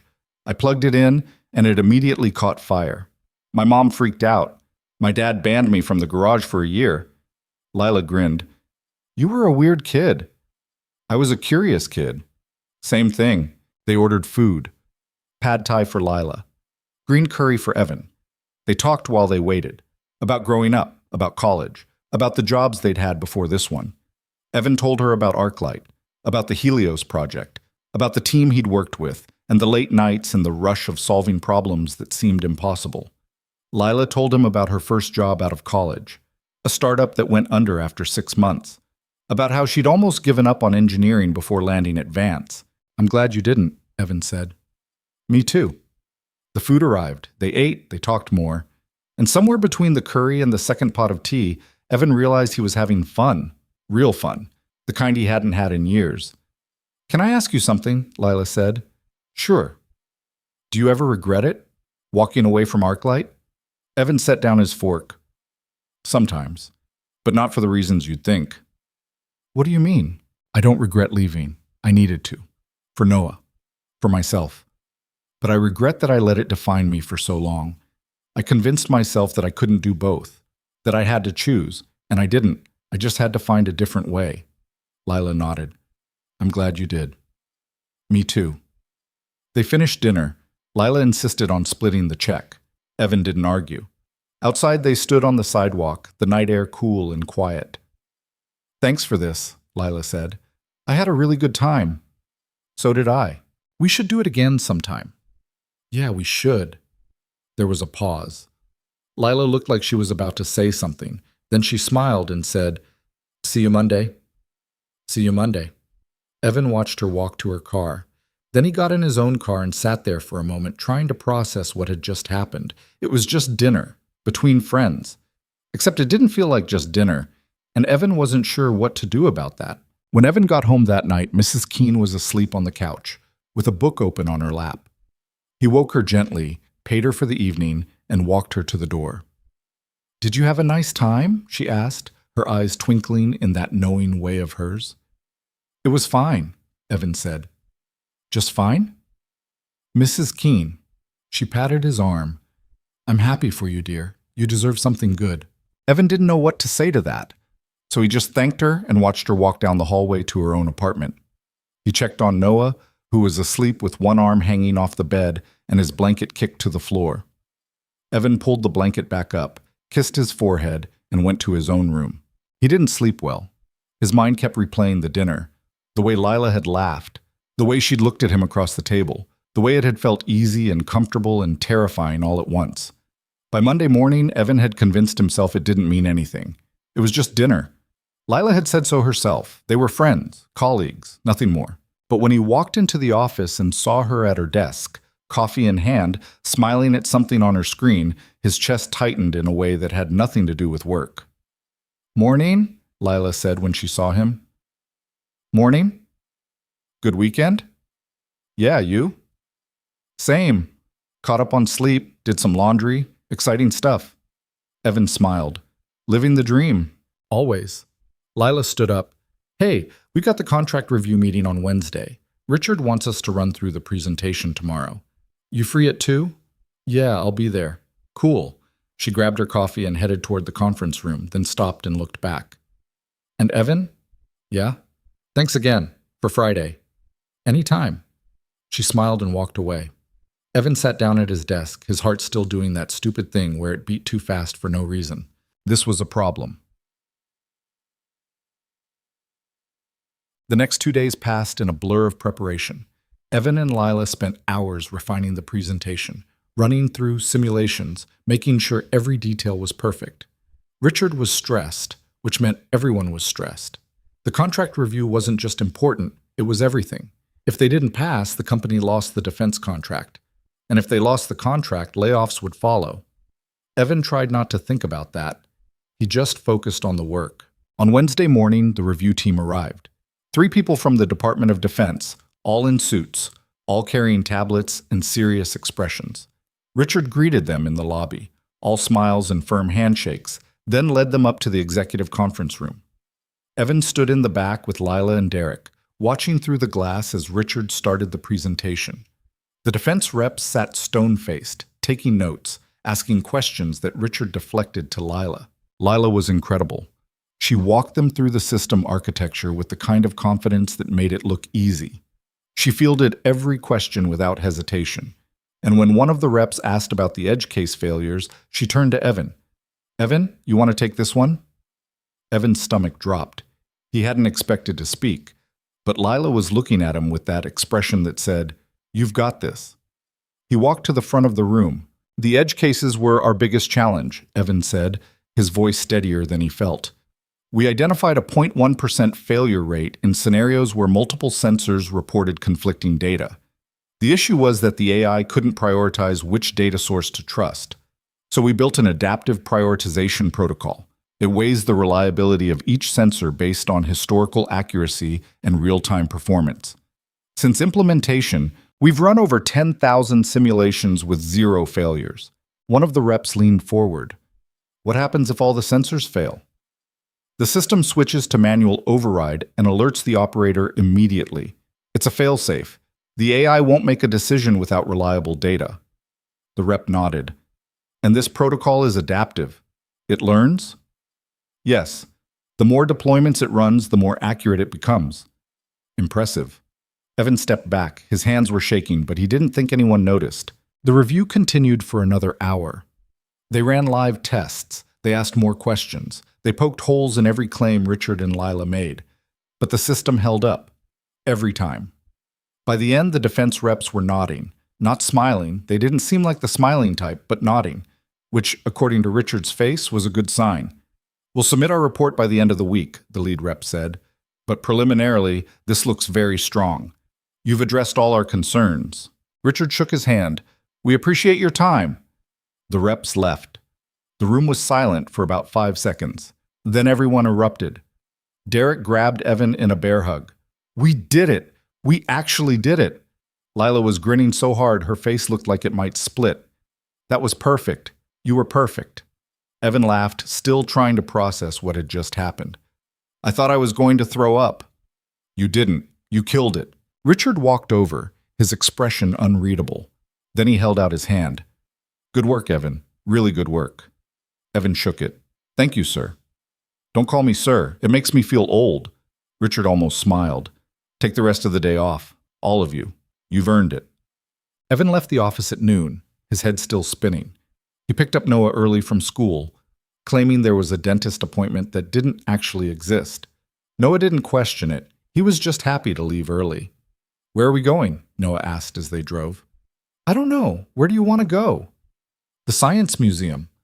"Again? We were just there 2 weeks ago." "I know, but they have the planetarium and the rocket exhibit. Please, Dad." Evan smiled. "All right, Science Museum it is." They spent the afternoon wandering through exhibits. Noah was obsessed with the rocket display, asking a million questions about propulsion and gravity and whether they'd ever build a rocket to Mars. Evan answered as best he could, his engineer brain kicking in automatically. In the planetarium, they sat in the dark and watched a show about black holes. Noah was mesmerized. Evan found himself staring at the simulated stars, thinking about how small everything was. How all the stress and pressure of the past few months, the presentations, the deadlines, the contract review, it all seemed so huge up close. But from a distance, it was just a blip, a moment in time. "Dad," Noah whispered. "Yeah? Do you think we'll ever go to space? Like, for real?" Evan thought about it. "Maybe. Someday. I hope so. I want to see the stars up close." "Me too, buddy." They left the museum as the sun was setting. On the drive home, Noah fell asleep in the passenger seat, his head tilted against the window. Evan glanced at him, his chest aching with something he couldn't name. He'd spent 4 years building a life around this kid. A small, quiet life where nothing ever changed and nothing ever hurt. And it had been enough. Safe. Predictable. But now, sitting in traffic with the city lights blurring past and Noah asleep beside him, Evan realized he didn't want safe anymore. He wanted more. That night, after Noah was in bed, Evan's phone buzzed. A text from Lila. "We're celebrating at O'Malley's. You should come." Evan stared at the message. O'Malley's was a bar 2 blocks from the office. He'd never been, never had a reason to. He typed back, "Can't. Noah's asleep." Lila's response came immediately. "Mrs. Keene?" Evan hesitated. Then he texted Mrs. Keene. "Any chance you're free for an hour or two?" Something came up. She replied 30 seconds later. Be right over, dear. Evan texted Lila. Give me 20 minutes. Guam. O'Malley's was loud and crowded, packed with people from the office. Evan spotted Derek first, standing at the bar with a beer in his hand, talking to two other engineers. Lila was at a table near the back, surrounded by the rest of the team. She waved when she saw him. Evan made his way over, feeling out of place in his jeans and t-shirt while everyone else looked like they'd come straight from work. You made it, Lila said, sliding over to make room for him at the table. Yeah, barely. Want a drink? First round's on Richard. He's feeling generous. I'll just have a beer. Lila flagged down a server and ordered for him. The table was loud, everyone talking over each other, replaying the contract review, laughing about the way one of the defense reps had grilled Richard about the power consumption specs. Evan sat back and listened, nursing his beer. It felt strange being here, being part of this. For so long, he'd kept everyone at arm's length. Work was work, home was home. The two never mixed. But now, sitting at this table with people who felt less like colleagues and more like friends, he realized how lonely the past 4 years had been. Earth to Evan, Lila said, nudging him. Sorry, what? Derek was asking if you're coming to the office party next month. Evan blinked. There's an office party? Every year it's a whole thing. Dinner, dancing, open bar, very corporate. I don't really do parties. You don't do a lot of things, Lila said, but you should. It's fun. I'll think about it. That's code for no. Maybe, Lila laughed. You're impossible. I've been told that before. They stayed at the bar until almost midnight. Evan had 2 beers, which was more than he'd had in years. By the time he said goodbye and headed home, his head was buzzing and his face hurt from smiling. Mrs. Keene was asleep on his couch again. He woke her gently, thanked her, and paid her double what he usually did. You're in a good mood, she said. I had a good night.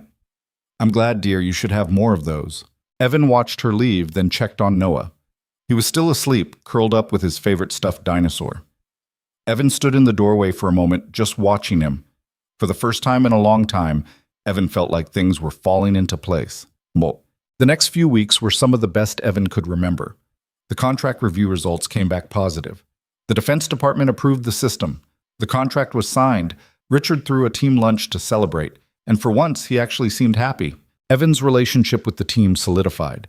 He wasn't the outsider anymore. Derek invited him to grab lunch at least once a week.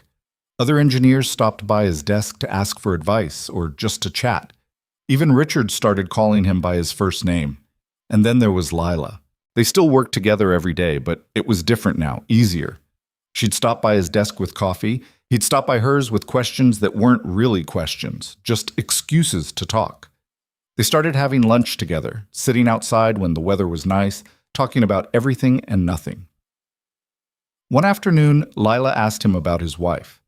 They were sitting on a bench outside the office, eating sandwiches from the deli down the street. The question came out of nowhere. Can I ask you something personal? Lila said. Evan looked at her. Sure. What was she like, your wife? Evan set down his sandwich. He didn't talk about her much. It hurt too much. But something about the way Lila asked, gentle, curious, not pitying, made it easier. She was great, Evan said. Smart, funny. She didn't take anything too seriously, which was good because I took everything too seriously. She balanced me out. How'd you meet? College. We had the same physics class. She sat next to me on the first day and asked if she could borrow a pen. I gave her one. She never gave it back. Lila smiled. That's sweet. She used to say I was too focused on work, that I needed to live a little. She was right. Evan paused. When she got sick, I tried to be there for her. But I was also trying to keep my job, keep the bills paid, and I failed at both.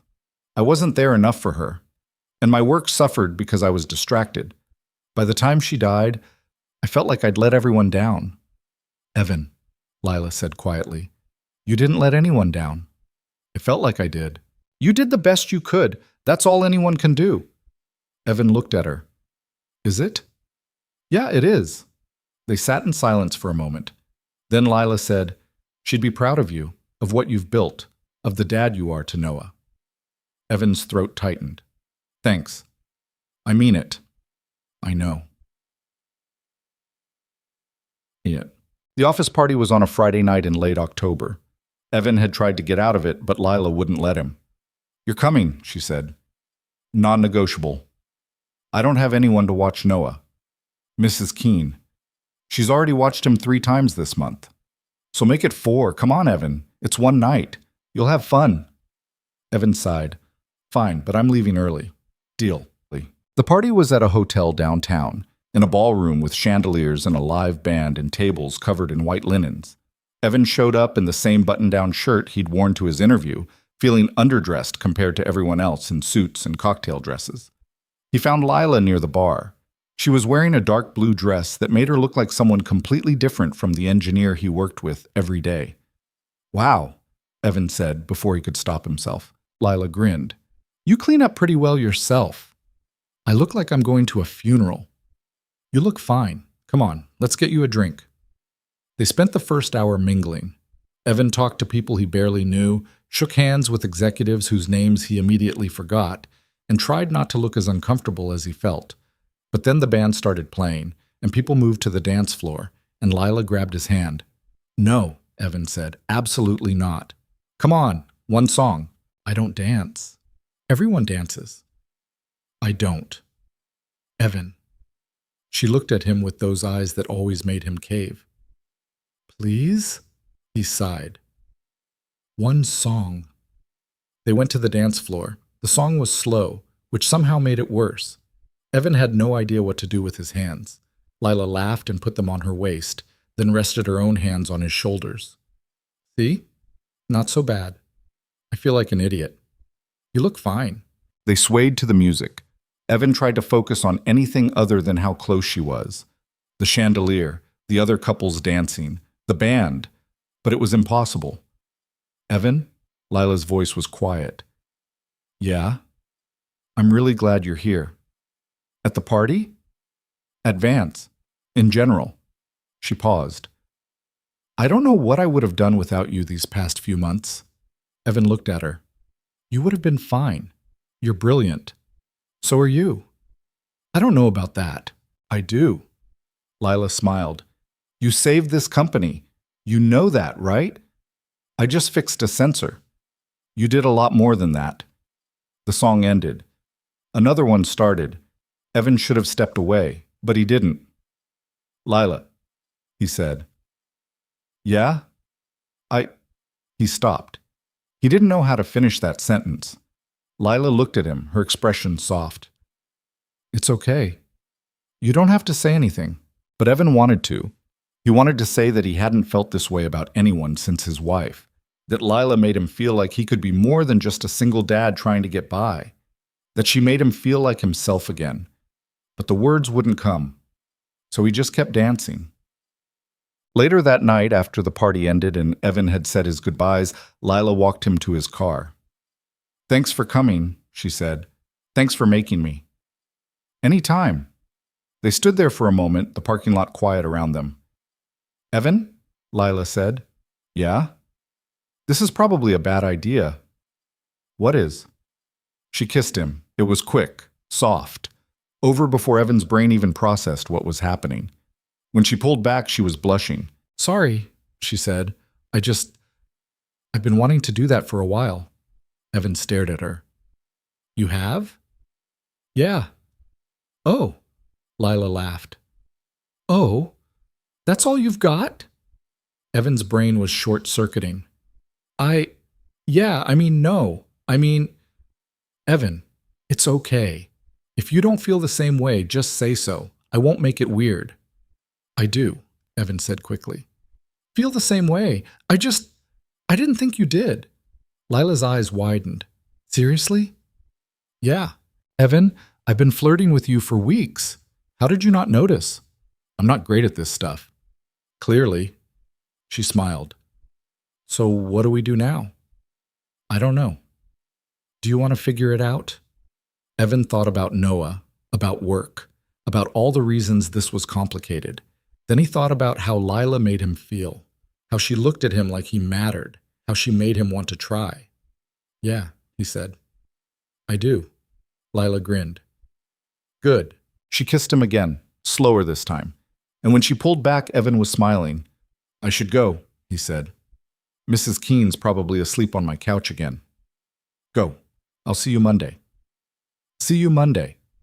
Evan got in his car and drove home, his heart pounding, his mind racing. He had no idea what came next, but for the first time in years, he was excited to find out. Now, when Evan got home, Mrs. Keene was, in fact, asleep on his couch. He woke her gently, paid her, and thanked her for the millionth time. You're glowing, dear, she said. What? You look happy, happier than I've seen you in years. Evan didn't know what to say to that, so he just smiled. After she left, he checked on Noah. He was asleep, sprawled out like a starfish, his blanket on the floor again. Evan pulled it back up, kissed his forehead, and stood there for a moment, just watching him. He thought about his wife, about the promise he'd made to himself after she died, to put Noah first, always. And he was. He still was, but maybe there was room for something else too, for someone else. Maybe he didn't have to choose. Evan went to his room, set his alarm, and climbed into bed. He didn't sleep right away. His mind was too full, but when he finally did, he dreamed of stars and rockets and a future that looked brighter than anything he'd imagined. Well, Monday morning came, and Evan walked into the office with a knot in his stomach. He didn't know what to expect. Would things be weird with Lila? Would she regret what had happened? Would he? But when he got to his desk, Lila was already there, coffee in hand, smiling like nothing had changed. Morning, she said. Morning. She handed him the coffee. Extra shot. You look like you need it. Thanks. So, she leaned against his desk. We should probably talk. Evan's stomach dropped. Yeah, probably. I don't want to make this complicated, Lila said. But I also don't want to pretend Friday didn't happen. Me neither. Good. So here's what I'm thinking. We take it slow. We don't tell anyone at work yet. We just see where this goes. No pressure, no expectations, just us. Evan nodded. That sounds good. Yeah? Yeah, Lila smiled. Okay, good. She walked away and Evan sat down at his desk, his heart still pounding. He had no idea what he was doing, but for the first time in a long time, he didn't care. He was ready to try. The next few weeks were a strange, wonderful blur. Evan and Lila kept things quiet at work. They didn't hold hands in the office or sit too close in meetings. But outside of work, things were different. They had dinner together. They went to movies. They talked about everything: work, life, the future. Evan introduced her to Noah on a Saturday afternoon at the park. He'd been nervous about it, but Noah took to her immediately. Do you like space? Noah asked within the first 5 minutes. I love space, Lila said. Do you know what a black hole is? I do. Do you? Noah launched into an explanation that was half accurate and half made up, and Lila listened like it was the most fascinating thing she'd ever heard. Evan watched them together, his chest tight with something that felt like hope. Later, after Lila had gone home and Noah was in bed, Evan sat on the couch and thought about how much his life had changed in the past few months. He'd gone from mopping floors to building systems, from being invisible to being seen, from surviving to living. And it was all because he'd taken a chance, because he'd spoken up, because he'd let himself try again. Evan pulled out his phone and texted Lila. Thank you. Her reply came a minute later. For what? For everything. You don't have to thank me. You did this, Evan. All of it. Evan smiled. We did it together. Yeah, we did. He set his phone down and leaned back, staring at the ceiling. He didn't know what the future held, but for the first time in years, he wasn't afraid to find out. 3 months later, Evan stood in front of the executive board, presenting the final deployment report for the AI defense system. The boardroom was intimidating. Floor-to-ceiling windows, a table that looked like it cost more than Evan's car, 8 executives in expensive suits, all watching him with expressions that gave nothing away. But Evan wasn't nervous. Not anymore. He'd done this before. He'd proven himself before. And he knew the work was solid. The system has been deployed across 12 military installations, Evan said, clicking to the next slide. Response times are 32% faster than the original specs. Energy consumption is down by 18%, and we've had 0 critical failures in over 50,000 operational hours. One of the board members, a woman in her 60s with sharp eyes, leaned forward. What about the edge cases? Zero failures. The adaptive prioritization protocol has processed over 2 million data inputs across all deployments. It's learning faster than we projected. And maintenance costs? 40% lower than estimated. The system's designed to self-diagnose and alert operators before issues become critical. The woman nodded. Impressive. Richard stood up from his seat at the end of the table.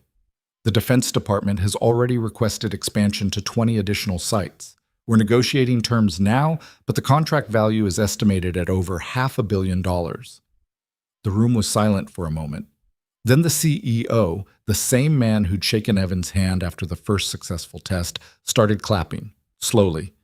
Then the rest of the board joined in. Evan let out a breath he didn't know he'd been holding. After the meeting, Richard pulled him aside in the hallway. "That was good work in there," Richard said. "Thank you. I mean it. You've exceeded every expectation." Richard paused. "The board wants to promote you, senior principal engineer. It comes with a significant raise and more responsibility. You'd be leading the next generation of projects." Evan blinked. "I don't know what to say." "Say yes."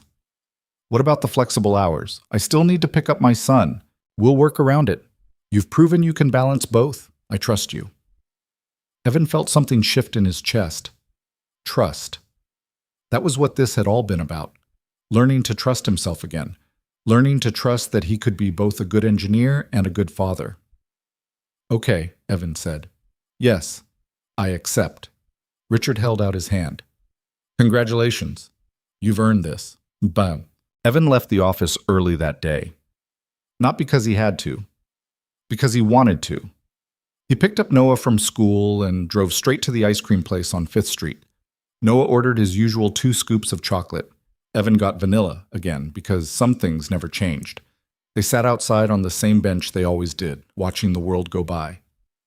"Dad?" Noah said, chocolate already smeared on his chin. "Yeah, buddy? Are you happy?" Evan looked at him. "Why do you keep asking me that?" "Because I want to make sure. I'm happy, really happy." "Because of Lila?" Evan smiled. "Partly, but mostly because of you." "Me?" "Yeah. You're the one who told me it was okay to do both, to have work and still be your dad." Noah shrugged. "Well, you are. You're always there when I need you." Evan's throat tightened. "I try to be." "You are."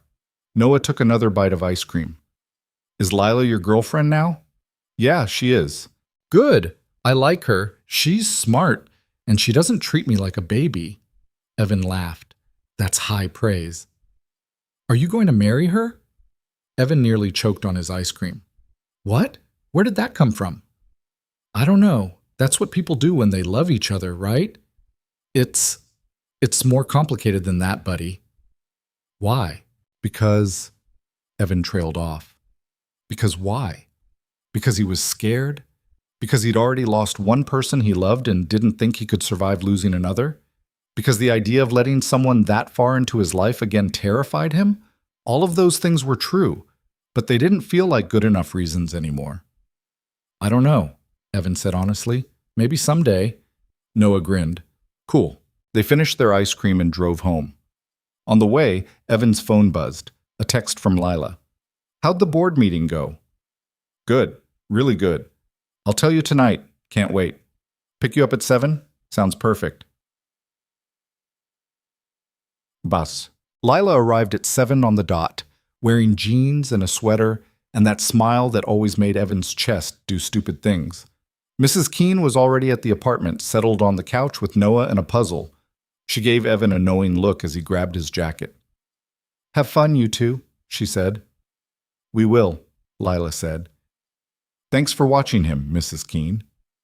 "Anytime, dear." They went to a quiet restaurant downtown, the kind with dim lighting and menus that didn't have prices listed.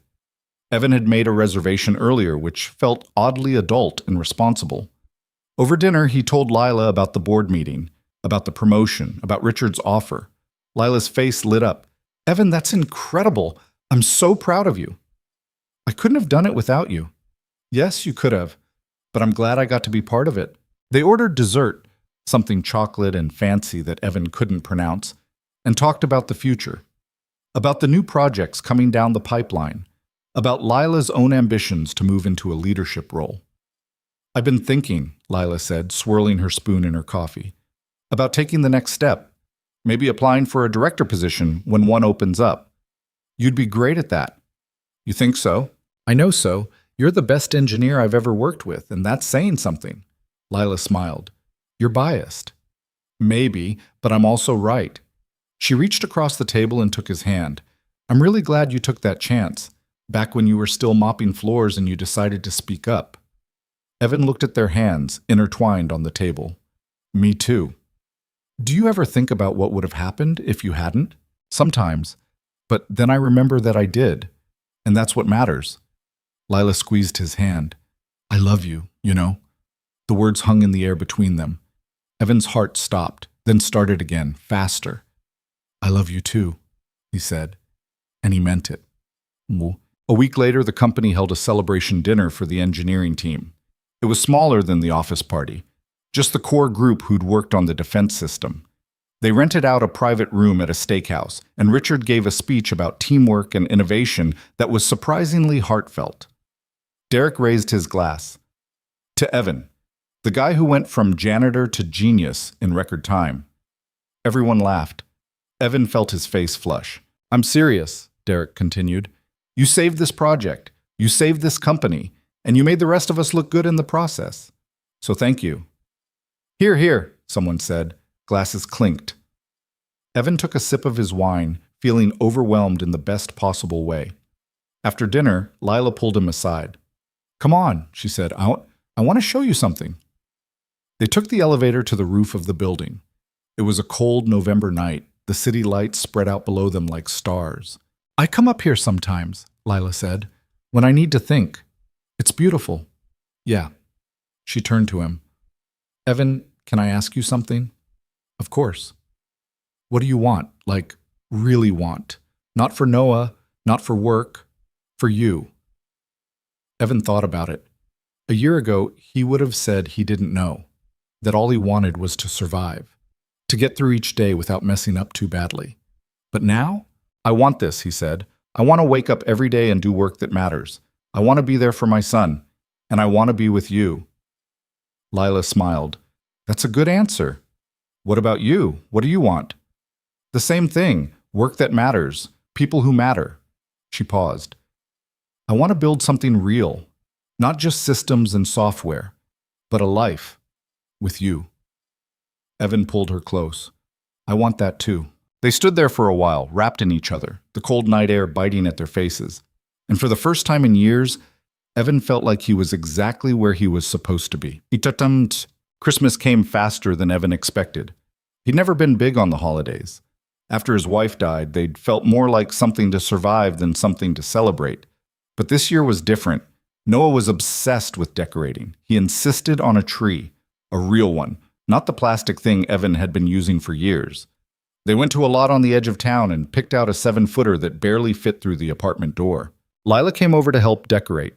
She brought ornaments and hot chocolate and a playlist of Christmas songs that Noah sang along to at the top of his lungs.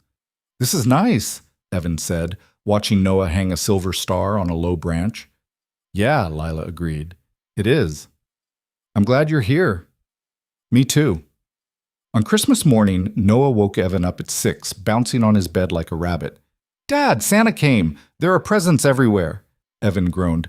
"It's 6 in the morning, buddy." "I know, come on!" They went to the living room. The tree was surrounded by wrapped boxes, most of them from Evan, a few from Mrs. Keene, and one big one from Lila that Noah immediately zeroed in on. "Can I open this one first?" "Go for it." Noah tore into the paper. Inside was a telescope. A real one, not a toy. His eyes went wide. "Whoa." "Lila picked it out," Evan said. "She thought you might like it." "I love it." Noah looked up. "Is she coming over today?" "Yeah, later." "Good. I want to say thank you." Evan smiled. "You can tell her yourself." They spent the morning opening presents. Noah got books and building sets and a new jacket that he immediately complained was too fancy. Evan got socks and coffee mugs and a new watch from Lila that he definitely didn't deserve. Lila arrived around noon with a casserole dish full of mac and cheese and a pie that she'd baked herself. "You bake?" Evan asked. "Occasionally, don't get used to it." They had lunch together. Evan, Noah, Lila, and Mrs. Keene, who Evan had invited because she didn't have family nearby. It was chaotic and loud and perfect. After lunch, Noah dragged Lila to the window to show her the telescope. "Can we use it tonight?" he asked. "Absolutely," Lila said. "We'll look at the moon. Maybe some planets if we're lucky." Noah grinned. This is the best Christmas ever. Evan watched them together, his chest tight with something that felt like gratitude. He'd spent so long thinking he had to choose. Work or family, career or fatherhood, survival or happiness. But he'd been wrong. You didn't have to choose. You just had to find people who understood, who supported you, who made space for all the parts of you, even the messy ones. New Year's Eve arrived with snow. Evan and Lila had planned to go to a party downtown, but at the last minute they decided to stay in. They ordered takeout, put on a movie, and sat on Evan's couch with Noah between them. At 11:30, Noah started yawning. "I'm not tired," he insisted, even as his eyes drooped. "Sure you're not," Evan said. By 11:45, Noah was asleep, his head on Lila's shoulder. "Should we wake him for midnight?" Lila whispered. "Nah, let him sleep." They sat there in the quiet, the TV playing some countdown special neither of them was really watching. At midnight, fireworks started going off somewhere outside. Evan looked at Lila. "Happy New Year," he said. "Happy New Year." She kissed him, soft and slow and full of promise. When they pulled apart, Lila smiled. "This year's going to be good. I can feel it." "Yeah," Evan said. "Me too." The following months proved her right. Work continued to go well. The defense system expanded to more installations. Evan's team started development on a new project, an AI-driven logistics platform for disaster response. It was challenging and meaningful, and Evan threw himself into it with the same intensity he'd brought to the defense system. But this time, he didn't lose himself in the work. He made sure to leave at 3 every day to pick up Noah. He made sure to have dinner with his son. He made sure to show up for the school plays and the parent-teacher conferences and the science fairs. And on weekends, he made sure to spend time with Lila. They took Noah to the zoo. They went hiking in the mountains. They had quiet dinners and loud game nights and lazy Sunday mornings where they didn't do anything but exist together. It wasn't perfect. There were hard days. Days when the code wouldn't work and Noah had a meltdown and Evan felt like he was failing at everything. But those days were fewer now. And when they came, Evan had people to lean on. One Saturday in March, Lila brought up the idea of moving in together. They were at the park, watching Noah play on the swings.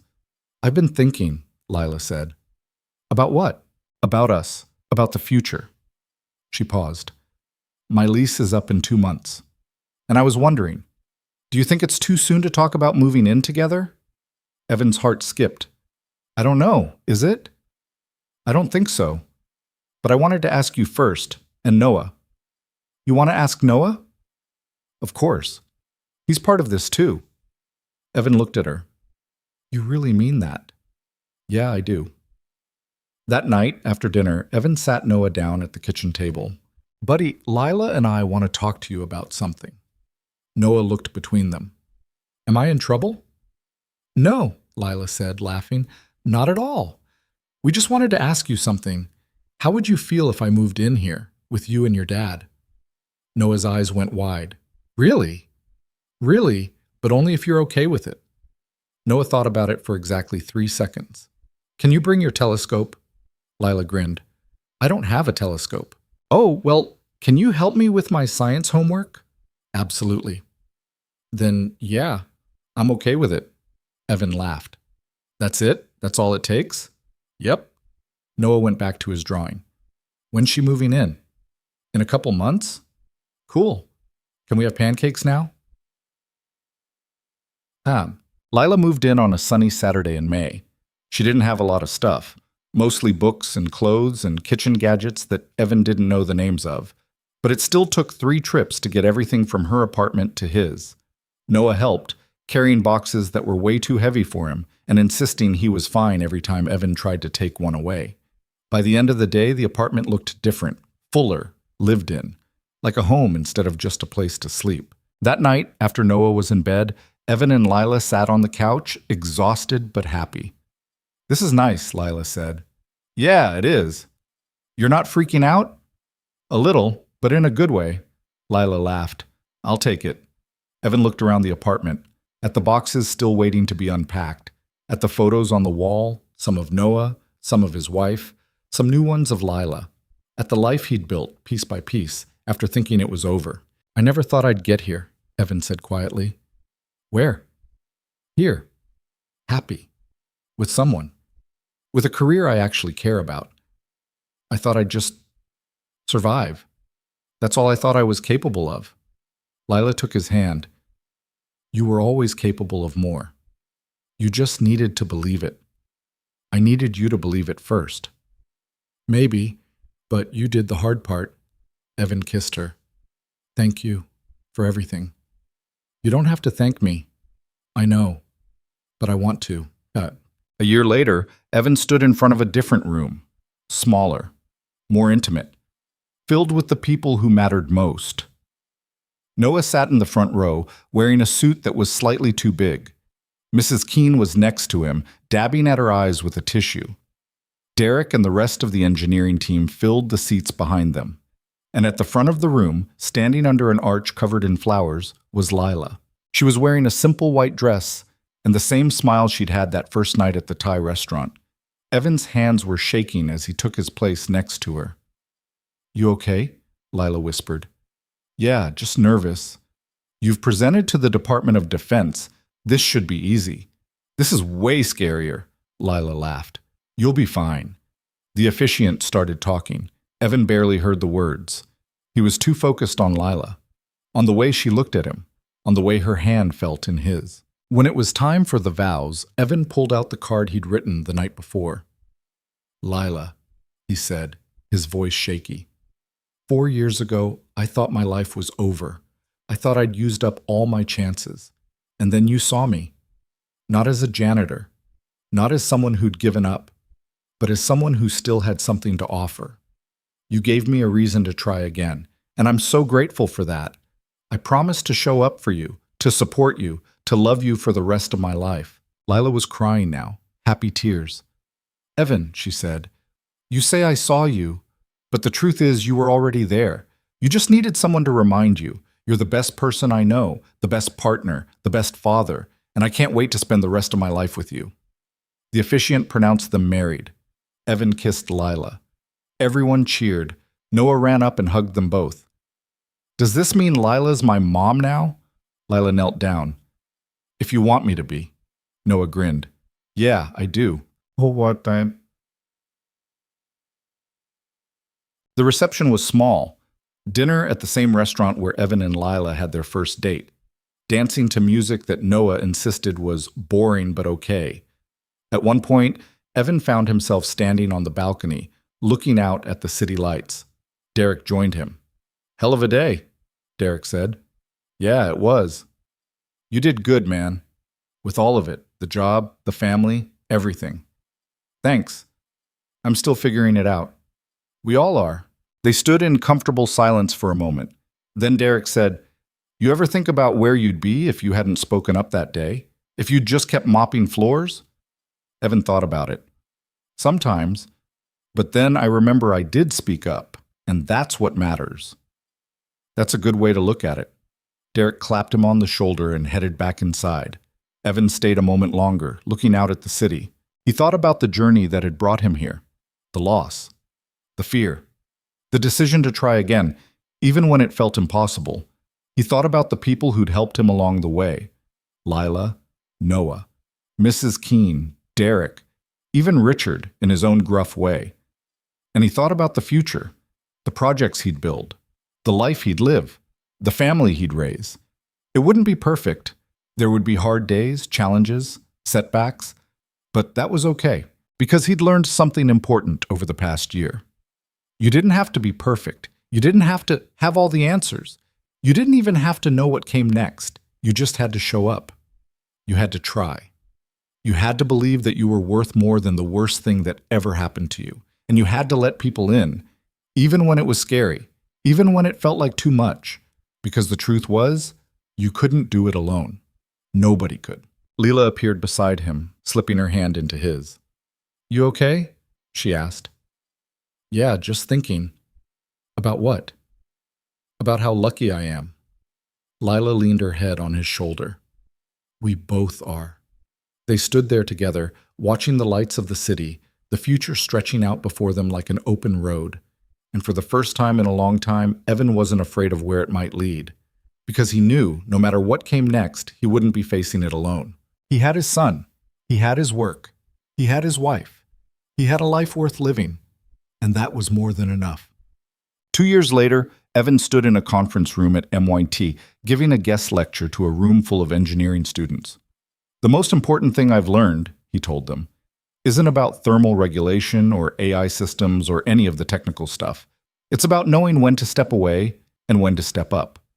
It's about understanding that your worth isn't just in what you build, but in who you are when you're not building. A student raised her hand. What if you fail? What if you step away and can't find your way back? Evan smiled. You will find your way back. It just might look different than you expected, and that's okay. Sometimes the best version of your life is the one you didn't plan for. After the lecture, he drove back to the hotel where Lila was waiting. She'd come with him for the trip, turning it into a mini vacation. How'd it go? She asked. Good, I think. Hard to tell with college kids. They loved you, I'm sure of it. They had dinner at a seafood place near the harbor. The next morning, they flew home. Noah was waiting at the airport with Mrs. Keene holding a sign that said, Welcome home, Mom and Dad. Evan's chest tightened when he saw it. Mom and Dad. Lila had officially adopted Noah 6 months ago. It had been a long process, but worth it. Now they were a family, legally, officially, completely. Noah ran up and hugged them both. Did you bring me anything? Maybe, Lila said, pulling a small box from her bag. MIT sweatshirt.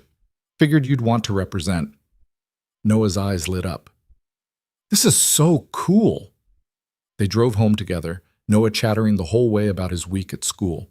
Evan listened, one hand on the wheel, the other holding Lila's. When they got home, Noah ran inside to try on his sweatshirt. Evan and Lila stood in the driveway for a moment. You know what I realized? Evan said. What?